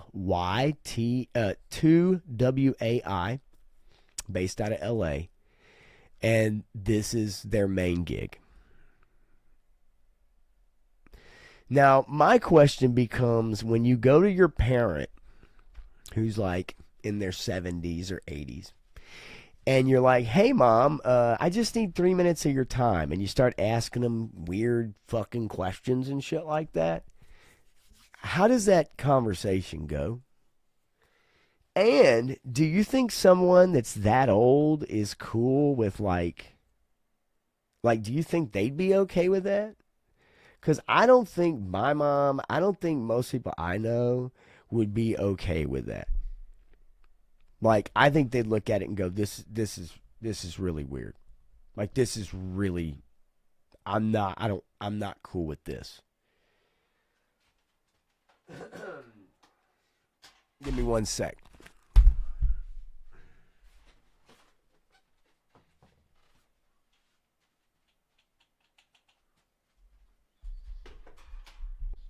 I just think it's really creepy. But I get where some people are okay with it, right? I mean, 3 stars says, hey, I'm cool with it. Let's see. Graf says, I might do it. Let's see. Graf says, yikes. I think if it wasn't AI being the brain and just a 3D avatar repeating messages, the actual person leaves would be fine. Sort of like leaving behind a tape digital recording. Right. You know what I mean? But I think we have those things, and we have video of our family. We have pictures and stuff like that. But I just think there's a natural process of life that needs to happen. And I think once we start going down this road, then you start talking about immortality in a way. Not for you, but I think when you get people used to the idea that they'll never lose someone, I just feel like it's a really weird and, like Warchest says, some fucked up emotional dependency. Right. I don't think it's healthy. I just think it's odd. This says, I'm going to tell my grandkids about when I was a signer on the Declaration of Independence. You know, shit like that. I mean, right. I mean, joking, but like, this is serious. This is a serious deal. Like, this is like, hey, Mom, before you die, right? Hey, Dad, before you die, I want to video you for 3 minutes so I can create an AI that will answer questions about current day events with your grandkid. Or like, you know what I'm saying? Like, I don't know. Telling stories. Look, I had the idea a few years ago. I'll tell you guys. Well, I mean, you know, she didn't get her permission, first and foremost, but I see where you're going with that. I think most people would tell, right? Jamie Bonsan. And 108, what's going on? SNL had a great skit about AI photos this week. I need to look that up. Good to see you, by the way, Jamie. You know, I think most people would be sold on that idea once they understood the application, but that's the thing, right? I don't know that people really, I don't know, man. I just think it's creepy. I will tell you this. 3 stars says my dad would love that shit. I propose it to him then. I mean, it's called 2WAI. Propose it to him and then go record him. It's 3 minutes. I'm curious. Propose it to him and you let me know what he says. I mean, he may be down with that. I think most older people are not trusting of that stuff. They're not trusting of the internet. They're not trusting of, like, I mean, I know my mom's not trusting at all of anything like that. Not even buying shit off of Amazon. That's how weird that shit is. Like, no credit card info out there, no nothing. It's like, buy an Amazon gift card, and then here, can you or your sister buy this off of Amazon for me? Here, I bought a gift card for the exact amount. Like, that's how my mom is. Now, I know most people are not like that. My kid will go back to these streams. I doubt it. What I love to say that he would, because I think my son might want to do that, but yeah, at certain milestone ages, maybe. But my son's going to have his own life. Right? He's going to have his own wife, and he's going to do his thing. And people, you know, it is what it is. But will he go back and watch some of these? Maybe. You know, I've tried to get him to do streams with me because I thought it'd be fun. And then he could go back and watch those. I think that would be more fun. Graf says I'd be down with it if they replace my body with 1970s to pump Arnold Schwarzenegger. Yeah, I get it, right? Jay Gonza says they have it for dogs. Rather see my old dogs again. I mean, I'm sure. I assume. I don't know. I mean, the way the app looks, it looks like you have to line the body up with like a certain silhouette on the thing, but I haven't gone to it. I don't know. Thur says, well, I would propose that to him, but I have no one to show it to when the time came. Well, okay. I get it. I get what you're saying there. And I guess you're right in a sense, right? It's, I guess, for passing down, you know, well, I wish you knew your grandma. She was really great. Or I wish you know, grandpop. And right. I get it. I see it. I get it. But man, I just think it's really fucking weird. It's weird that you look at your mom and know it's not really her, just a skin AI soul in it, like she's possessed. That's what I mean. Like there's a certain line, and I think it's just the knowing, and then it's just, to me, because it's like the kid talking about how, you know, what does he say in this video? He talks about something, and she says, I don't really know anything about basketball. And he's like, you know, okay, grandma, fine, or something shit like that. And it's just like, damn, talking shit to your grandma because she don't like basketball. Vice versa, she was talking shit to the kid. She's like, I don't know nothing about basketball. And she's like waving her hand. She's like, go fuck yourself, little Timmy. And your fucking basketball. So look, I'll tell you the story real quick. I had the idea. So my mom's had the same best friends since she was like 5 years old, or high school, middle school. And they've all been together. Every year they go on a girls' trip. They're all in their 70s. They've all gone on girls' trip. They get together. They do stuff. You know, some of them live in town. A lot of them live like East Tennessee or West Tennessee or Georgia now or other places, right? But they always get together once a year and they go somewhere and they all hang out. And they've been friends literally since the 60s, okay? Some of them since the 50s. And when they were all alive, I had the idea that I wanted to interview them. I was like, let me interview y'all. You know, each one of them, one by one, get a good camera, do over the shoulder, ask the questions, just record them and telling stories. How did you meet? What do you remember? Something that happened in high school, your favorite, you know, this and that, whatever, at the dance, at the state fair, at the whatever, right? So-and-so's wedding, their first husband, everybody hated, whatever it is. And I wanted to interview them and come up with questions. And I came up with a whole bunch of questions and I thought it would be fun to do. I thought it'd be neat to do while they're all still alive, to have those memories, and they could all watch it and watch what each one of them said about each other, because there wouldn't probably be nothing bad on there. They'd all talk about good shit, whatever. Hey, I even wanted to ask, like, what was it like when JFK got assassinated? Like, where were you? You know, what do you remember? Your parent, you know, monumental things, the moon landing, shit like that. I thought that'd be really fun for them to have, and each one of them could have it. And they all could watch it and think, man, you know, that would be freaking awesome to do. And what's going on, Wraith? Mace. Let's see. Yeah, I get it, man. He pops in, pops out. It's a busy man right there. That's what Warhammer people are. They're just busy people, right, Wraith? Got your shit going on. Good to see you, though, buddy. So that was an idea that I had that I wanted to do, and I thought it'd be fun for them. What would I get out of it? You know, other than the satisfaction of knowing that maybe I'd made something fun for them, for each other, because they've been friends for 60 years, right? And you want to know how well that idea went over with each one of them?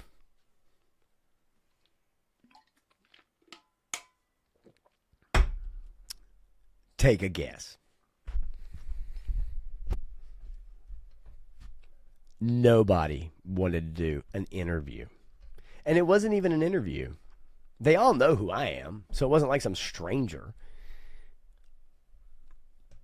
Now, our generation and the ones below us, maybe more accepting of doing something like that for posterity's sake, to get it out, just for fun. Looking back on it, it's like, a lot of times we turn shit down because we're like, that's fucking great. That's fucking stupid. You know what I'm saying? I don't want to do it. That fucking sounds dumb. But then at the end of the day, it's like it probably would have been pretty cool and probably would have been a pretty good idea. And I thought that would have been a pretty good idea. And now one of them has passed, and so that, take it off the table. My mom, nope. I've even tried to make deals with her too. Hey, I'll do this if you sit down and let me interview you and ask you about your life. Let me ask you about different things, No. The Hall & Oates song, I Can't Go For That? Yeah, I got rejected like fucking Heisman. So it just gives you an idea. People of a certain generation probably not down with that. Would our generation be okay with that? Yes, probably, because we're growing up, or even still we're learning that technology. We're in that in-betweener stage where we're in the middle. We had dial-up telephones or touch-tone phones, or and then we've had cell phones, right? And I know that my mom's generation has, but they don't understand like how to sign up for streaming services and do all that different shit that's natural to us now, right? Have a good night, buddy. All right. Morchest says you should grow from their lessons, live by the values they teach you, and pass down your memories of them. This is how people live on through generations, not artificial substitutes. I like that. I do like that. Let's see here. 3 sources. After the life story, Grandpa says some shit like, did you know I fought George Foreman once? We got into a fight in a deli over the last schnitzel. I mean, look, sure, you could do that, right? You could do that, I guess, if you wanted to, if that's what you wanted to do. Just tell stories, make bullshit up. I guess you probably could do that. I think it'd be hilarious to do this, but also get the grandparent or whoever to do it seriously, but then make up a bunch of bullshit too. Yeah, I mean, I just feel like it's one of those things that like you have a hard time convincing someone, and also knowing that, yeah, the reason I'm doing this is because you're old as shit. That's the reality, right? That's the reality. I don't know. I think your YouTube channel will run forever, Eric. If you banked like 10,000 videos and you released one every week or one a couple days, or you could probably run it for a while and make somebody some revenue for you. No matter how good it is, it's still a digital misrepresentation of your mother's humor, pain, love, history, flaws, dreams. None of that can be authentically turned into code. It's not natural. That's my point. I just feel like there's just something just creepy about it. Jay Gonzo says, I need my dog to read the daily news to me or answer my questions. Voice not sure yet. I mean, yeah, there's a lot of different applications. I see people and the creativity about it, but this one in particular, for me, I just think is a weird position to be in just from the proposition part of it alone. Right? Yeah, it's just interesting, but yeah, look, like I said, I honestly did want to interview my mom and her friends, and I thought it'd be a wonderful idea and something for all of them to reminisce and go back on. But I think most of them are very private people, right? We're not so private us anymore. We tell anything. We go on Facebook, and everybody's like, last night I was at a party in the dark and I was like, whose dick is this? Everybody's just putting that shit on Facebook. Those generations, not so much. The terms and services will change, and they'll take all the AI people on their hosting server and make them do digital death battles. Yeah, now you guys also did see, you remember that Neo that I showed you, the android that does your dishes, or the robot rather, that does your dishes? It can fold your clothes, it can do all that shit. You guys did see the 60 Minutes and like Wall Street Journal, I think, did an interview on it. I did not know this at the time. That robot is controlled by, guess what? A person with a MetaQuest VR headset on. The video I showed last week of the Neo robot folding clothes and doing laundry and grabbing somebody a drink and walking the fucking dog, I don't know. There is a person somewhere in India in an office with a VR headset on, and they are the ones doing those tasks, not the robot. The robot is the body, but there is an actual human being looking through the cameras at your shit in your house, watching your wife change, looking at your password on your computer. It's a person. And that video, that original Neo video, does not give that impression at all. It does not give the impression that there's another human being. It gives you the impression this robot at $500 a month or $20,000 outright is on its own. It's learning behaviors. It will charge itself when it knows it's running out of battery. It literally will walk over to the charger. It will charge itself.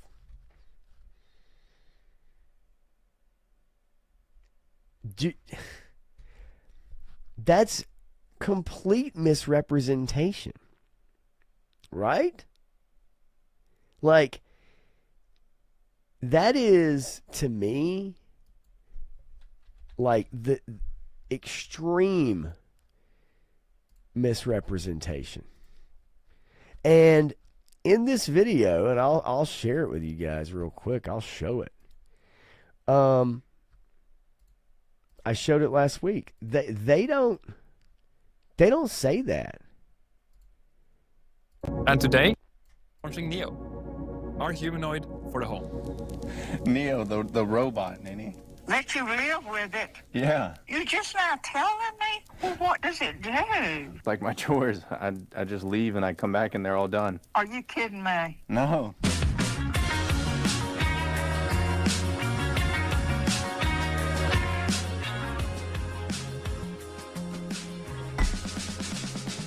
So they make this out like this robot is doing these chores and shit by itself. God dang, volume. Come on, man. Shit. And the thing of it is, look, it's dancing, right? Look, it's, but you see the guy with the headset on? That's the only indication in this entire video that they actually show you that like there's something about that, right? But you realize it's like, oh, it's some guy on a headset. He's just having fun and the robot's following him. No. It's a robot. This beautiful side pod would be ensuring I can really spend that on. Okay, they show you all what it's made out of. I'm not getting copyright struck. And what I find really funny is they make one in black. Yeah, you can have your servant in black. You can have a light tan one, you can have a blue one, and you can have a black one.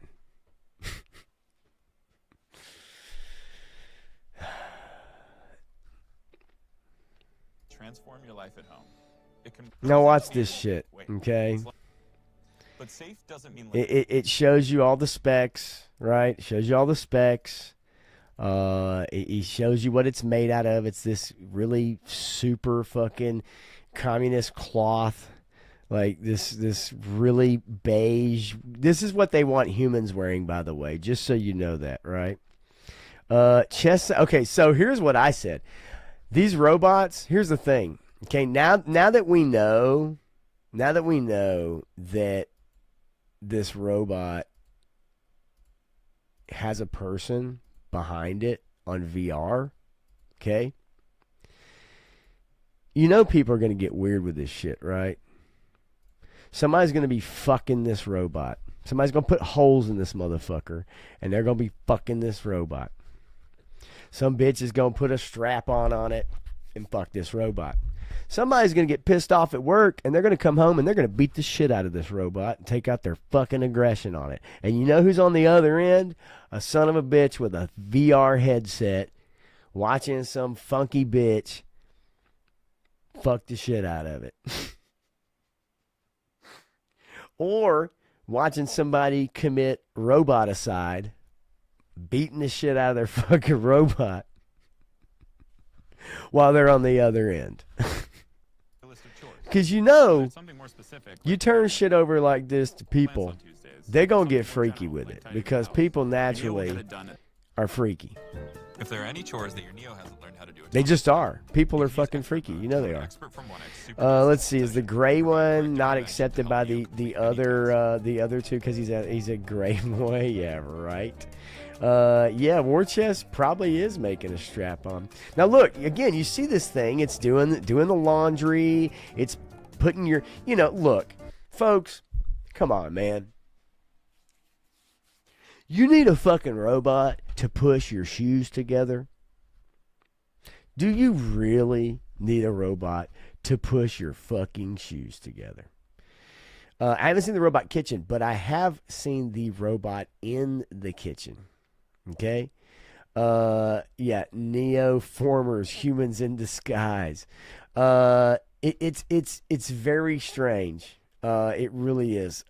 Yeah, person from a factory in China has paid a few bucks an hour to remote control clean your house. That's what I mean. Like you literally are talking about, someone on the other end, and who you don't know who that person is. Now I'll tell you something after we're done looking at this. So look, here he is vacuuming, right? anytime you're away from home and you want to see what your Neo's up to, you can open Look, the app. anytime you're away from home, you can open the app, you can look, see what it's doing, look through the thing, right? Oh, fantastic. That's just great, right? I love this one part. Look, he's doing the dishes. I got to tell you, when they did the interview for 60 Minutes or whatever it was, they show a video of the guy with the VR headset on, and they show this motherfucker trying to put a glass down in the dishwasher and trying to grab a plate and close the cabinet, and then trying to push the rack in on the dishwasher and then bend all the fucking way down and put the dishwasher, close the dishwasher.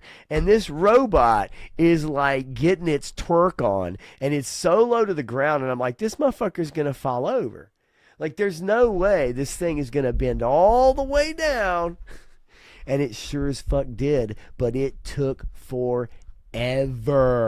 It took forever to put two glasses in the dishwasher. And what happens if you got plates and dishes that have crusty shit on it, right? You got silverware that's got a little crusty cheese and shit on it. You got to wash that shit off first. You got to clean that shit first, right? You can't put that shit in a dishwasher.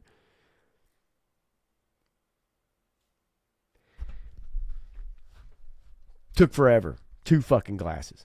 Then couldn't even close the goddamn lid. Look at this shit. Look. They quick cut this shit, right? They quick cut it because it's like, oh yeah, this motherfucker. Get out of here.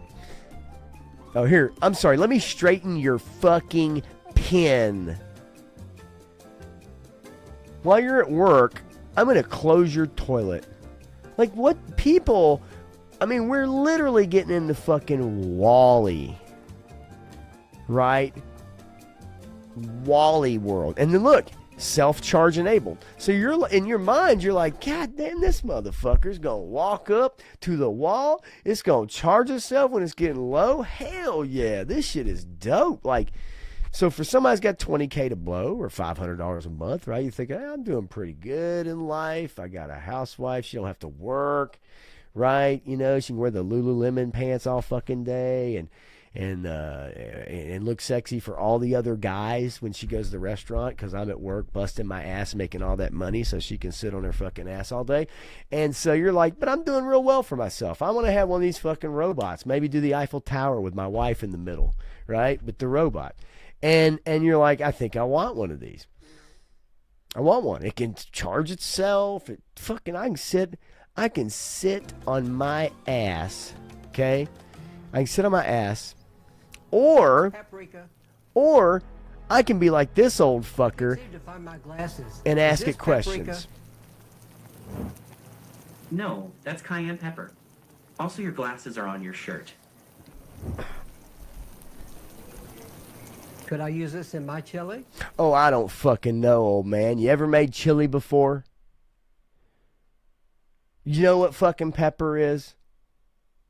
Really? You need to ask a fucking robot what cayenne pepper is? Or is it paprika? And can you put it in your chili? Really? They're both made from chili peppers, and you could put cayenne in your chili, but it is much spicier.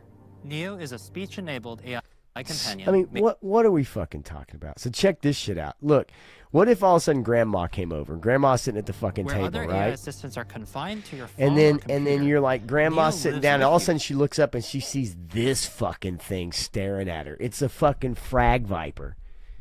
It's a fucking frag viper. Your mom would jump out the fucking window. in your physical space and has the ability Christ, to see, what is hear, this? and remember things about your surrounding environment to provide. Excuse me, Neo. Can I sew this garment? What's it made out of? That garment is made out of 80% cotton and 20% polyester. you with uniquely helpful assistance. For example, it can suggest what to cook based on what you have in the fridge. Now wait. Again, it can suggest what you want to cook based off of ingredients in the fridge. Now mind you, this isn't a robot. This isn't an android. This isn't an AI. This is a human being on the other end of it. Okay? Remember your progress while teaching you a new language, and even give you interior design advice. The gestures and the light rings express Neo's intentions. Its audio intelligence can also pick up on whether you are addressing it or someone else in the room to decide if it should respond or not. As you might expect from a home robot, talking to Neo with natural language is the primary user interface for all of Neo's functionality, including autonomy. Okay. No, it's not. It's a fucking human. There is no autonomy here. Now, I want to show you guys something. I really want to show you. You want to talk about a fucking asshole? Watch this guy sitting on this fucking sectional. Watch this fucking asshole. Neo's autonomy works by taking requests like... sitting on this sectional. And Can you take this cup to the sink for me? This lazy motherfucking piece of shit.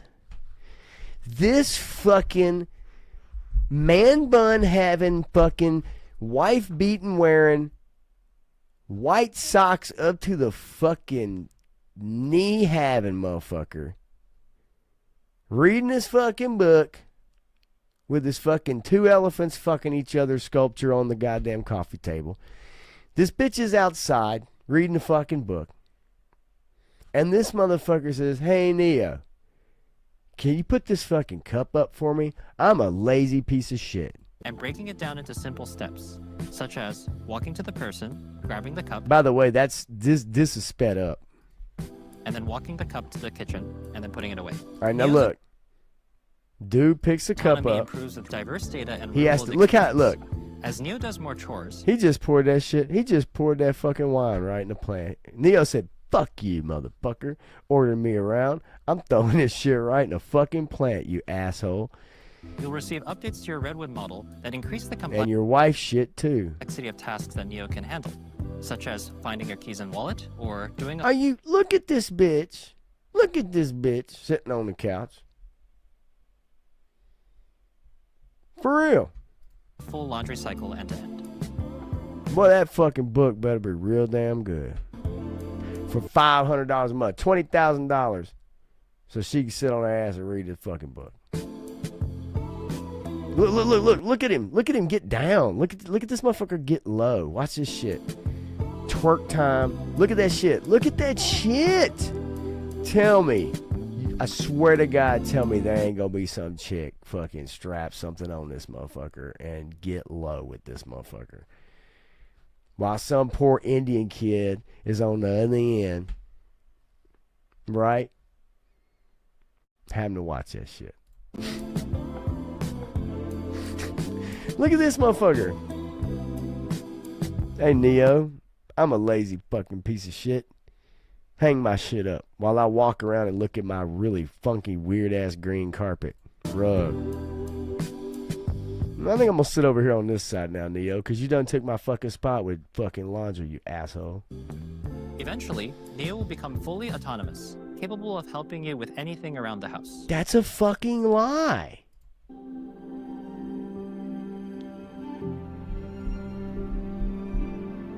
The Neo you get today will only get better. And as we keep shipping features, it'll be more and more useful in your everyday life. Now, the journey there is not going to be perfect. And we're not going to pretend it's going to be. But as someone who lives with Neo every day, there is no experience quite as magical. So today, we're excited to invite you in on this journey. We believe that the future will be... Okay, enough of that shit. My point is, will it learn? Yeah, if you're one of the early people, it's like buying the first gen PlayStation. It's like buying the first gen Nintendo Switch. That motherfucker's fucked up, right? You got to get like 3rd generation shit, right? 10th generation shit. It's like buying a chip. It's like buying a CPU for your PC, right? Like you want like 9th, 10th gen.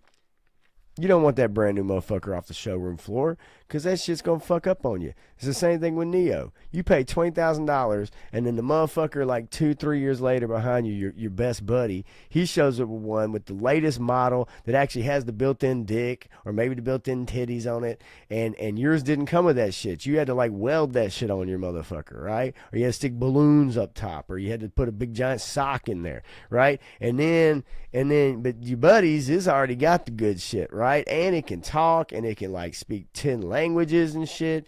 It can call your bitches in your voice, like all the girls that you run through, and it can make up all your lies and shit for you, right? And it can handle all your hoes while you sit on the couch and read that fucking Stephen King book.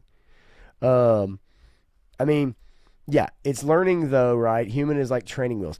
My guess is that's it, right? The training wheels. Joe Fan 84, what's going on, buddy? Yeah, look, it's probably like training wheels. It probably has AI learning, you know. But here's the trick though, man, right? When you get to the point where you don't need the humans, because ultimately that's what's going to happen. Just like Eric said, like, you know, 3,000 covers or whatever, right? You got 80,000 in sales or whatever it is, right? Then you don't need no kitchen staff once you replace them all. So that's my thing. Once you get it to where you are at a point where like you don't need the humans, then like everything else now, right? Fuck them. You don't need them. Graphic artists, editors. Hell, you don't even need to hire Filipinos anymore to chop up your YouTube videos if you want to pay $20 a month or whatever it is to chop up your YouTube videos. It's what I should do, is just go ahead and pay another $20 to another service, right? And it'll chop up my live streams into little morsels for you. And then, so you don't need to hire anybody to do editing anymore, right? Rosie the Robot.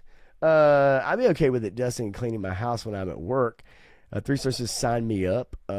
I just think ultimately most people aren't going to use it for that. They're literally going to be fucking this thing. I mean, let's not kid ourselves. People are they're fucked up.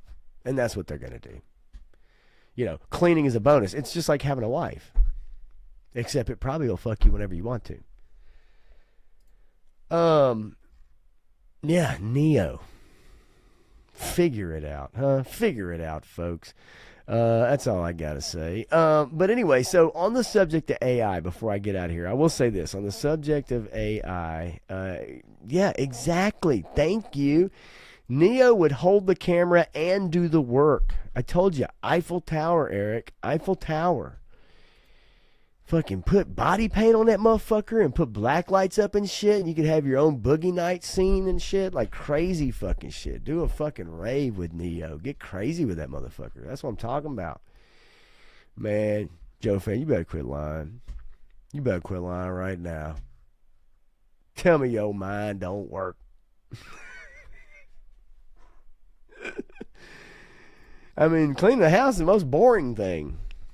And besides, like I said, eventually we're all going to be like in the movie WALL-E. We're going to be, I mean, we'll be dead, but people will be riding around on little unicycles, or they'll be in a pod or whatever. Everybody will look like vampires with no sun, and they'll have their personal assistant go shopping. They'll, you know, picks them up from the airport. You know, we won't even need that. It'd be autonomous driving. But, you know, like doing everything for you, right? It'll do all the work. There's no work to do. So you can just live. That's where getting paid to exist comes into play. That's the end game, right? For the living wage folks. Those people out there that love the living wage, that's the end point, the end game, right? Is that you rent an apartment which is the size of, like, you know, 600 feet if you're lucky, and you just kind of live in a pod, right? You got a little a bag that you can shit in, and a little pee line, right? A little catheter or whatever, and you just live in your little pod, and you have your assistant out there. You know, this is like 200-300 years or less, and you have your assistant, which is a robot thing, or it's all done online. Like Ready Player One. It's all done online. People make their money online. They play their games online like they do now. And then our bodies just wither away and become these just empty husks. And then everybody gets those really giant eyes because they live in the dark, and so in order to see, they have to get these big eyes, and they become like mole people. And then your teeth start going like back in your head because you don't really need to eat. You're just drinking like liquid steak and liquid shit out of a milkshake, right? It's just a tube or a feeding tube. So then we no longer need teeth. Our jaws recede back, so then when nobody has a chin and a jaw, right? You know what I'm saying? And then eventually, you know, you just, your penis falls off because you don't use it. Right? So then the human race turns into like mole people eunuchs who live in the dark. That's what's going to happen. Book it. All right. So AI. That's the one thing about AI, though, that I do think. I think that YouTube is being ruined by AI slop. And you guys see it. I see it. You can't deny it. Your feed is probably filled with it. If you have noticed, maybe a lot of the creators that you like to watch, I would dare say most of you don't only watch toy channels. It's just a guess. Just a guess. I'd say most of you probably don't only watch toy channels. You probably do watch other people out there. You might watch movie reviews.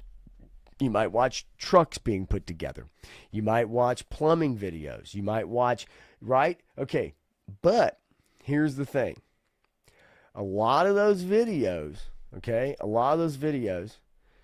somebody may have worked really hard for several years, and now they're getting, you know, they were getting 250,000 views, 500,000 views, trending on YouTube gaming, trending on entertainment, whatever, right? Like, a channel that got over 1 million subs, and now they constantly have videos that reach 1 million people, 800,000, 500, or let's just say 150,000 views.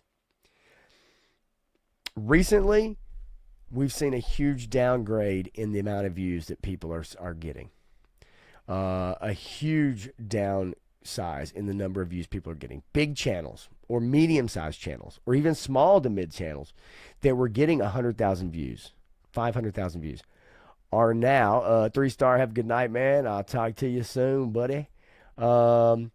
So if those channels are dropping and the revenue is not coming in, and a big part of the problem, okay, channels that got 150,000 views regularly are now struggling to get 25,000, 15,000, 36,000.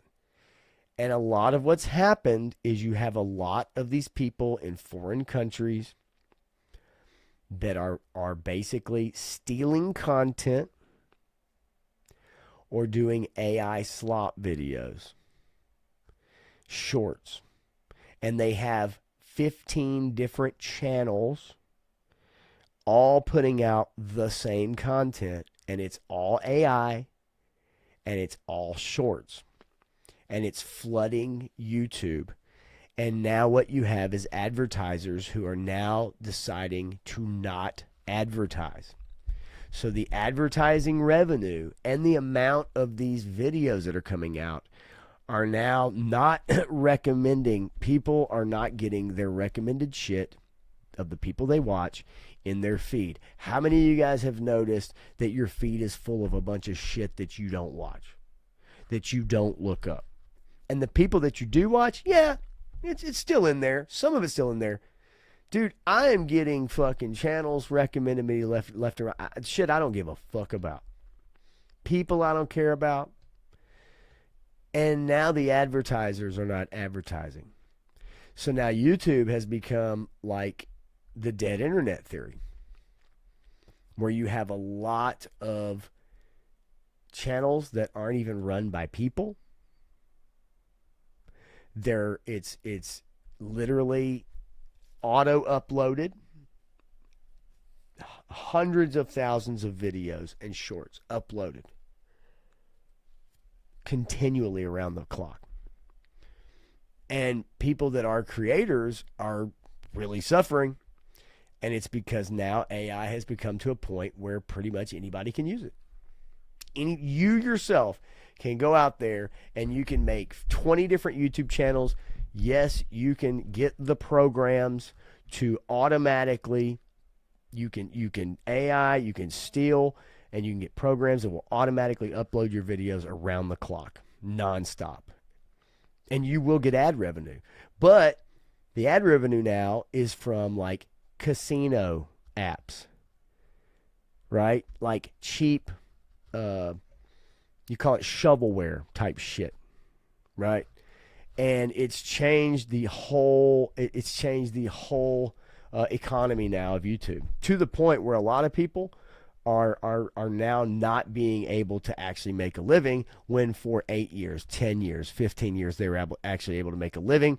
Now their content is not being recommended to their subscribers, and they may have 1.7 million subscribers, 2 million, 1 million, 850,000 subscribers, and people cannot get their content because it's not being recommended. I believe that. I believe Shark Guys has a hit and run video up. I mean, the thing of it is, when you're able to get those figures that early, and you're able to get those reviews up, then, I mean, dude, if you ain't first, you're last. And it pays to be first. And in a world of reviewing action figures, if you're able to get them first before anybody else, and you do a good job of it, you're gonna start getting thousands of views. So that's great. It's great for him. And again, it just helps that it just happened. I mean, there was a time when they weren't able to get shit over there, right? You know what I mean? Certain parts of the country, certain parts of the world can't get shit. Can't make a review on something if you can't get it. And now all of a sudden, you're getting that shit first. You're getting that shit quick. And so, you know, it helps. It makes a difference. And especially because, look, I mean, you're only going to have, in like G.I. Joe reviews, G.I. Joe channels, you know, you're only going to get so many subs. You're only going to get so many, like, views, right? Especially if you're just doing reviews. But it doesn't mean that those aren't great numbers, right? Those are great numbers. But with such a certain kind of thing, it's very narrow. And there's only so many people you're going to be able to really get in. But again, if you're good at it and you're first, then you can get on it and make some money and have fun doing it. And it looks like he's doing both of those things. So that's great. I will tell you that there are some channels out there right now that are absolutely just crushing it. For instance, you know, this channel right here, you know, 30,000 subs, only 135 videos, making what we call evergreen content right here. This is evergreen content. You're doing ranking lists. You're doing mythology of. Destro is my spirit animal, is doing these, you know, every blank ranked, 15 worst action. This is called evergreen content. 25,000 views, 60,000 views, 14,000 views, 40,000 views, 63, 138, 382,000 views. That's evergreen content. People will always come back to it, and they will always get recommended. So those things will bring in revenue. So Destro's my spirit animal. Probably doing pretty good. Stories from the toy shelf. I like that guy a lot. He's really good. Let's see, there he is. He's got 11.3 thousand subscribers. But as you can see, views gained in the last 7 days, he's up 36%. He's making between $182 and $545 a month. That's all right. You know, but 20,000 views from 9 days ago. 3 months ago, 6.2 thousand. 100,000 views a year ago. 88,000 views. So there are people that are able to do it. It's just they're doing evergreen content, and the evergreen content will definitely get you revenue at the very least. But again, still not making a killing, still working a job, and doing a full-time job on the side, which is YouTube. So, but anyway, so look, Tuesday I'll be back with Matthew. I've got some of these stories saved because I do want to get his opinion on some of them. I'll have another review again, or at least a gloss over of it. Welcome to Derry. That'll be episode 4. I want to see what he thinks about Running Man and get his thoughts on that as well. I think there is a couple new things that are out. Landman Season 2 started already, so that's out. So if you guys like that show, go check it out with Billy Bob Thornton. That is out. I will post this link in the chat if I can get it to participate for me. Of course, it doesn't want to work. Come on, man. Jesus Christ. All right, there we go. Copy, paste. Here's 3-star draws. Most recent review of Short Fuse and Steeler. A little unboxing and review. If you guys want to check that out after I get done here. If you hadn't watched it, it's pretty good. It is a long video, no doubt about it. But it's worth checking out for sure. Yeah, Shark Eyes crushing it. He's let's see. There's Shark Eyes hit and run review right there. Go check that out. Yeah, see what you think. Yeah, other than that, I guess there's not a whole lot else really to talk about. But yeah, I'll see you guys Tuesday, man. I would love to win the Mega Million, Joe fan, 127%. And then I will share this with you guys. Matthew Matson shared this with me earlier. This is the How It Should Have Ended. I know you guys have seen those videos before. It's How It Should Have Ended. It's a YouTube channel right here in the middle with the Fantastic Four. He sent that to me earlier. It's pretty funny, and it's How It Should Have Ended. And so you guys should check that out because that's there's some feelings in there. So yeah, you guys check it out. I'm gonna get out of here, man. You guys are freaking awesome. As Otis McDonald and the band bring it back in one time. You guys have a great night. I'll see you on Tuesday. Yeah, Tuesday, and then next Sunday, and I'll see if I may stream a video game in between. I've been playing the Outer Worlds 2, and it is fan-freaking-tastic. So y'all be on the lookout. We'll see what's up, man. Thanks, y'all, for hanging out for sure. You guys are always awesome, man. I really appreciate it. Participation, as always. It's no fun unless you guys are here. That's the truth. So y'all have a good night, and I will check y'all later. And as always, So long, gay boys!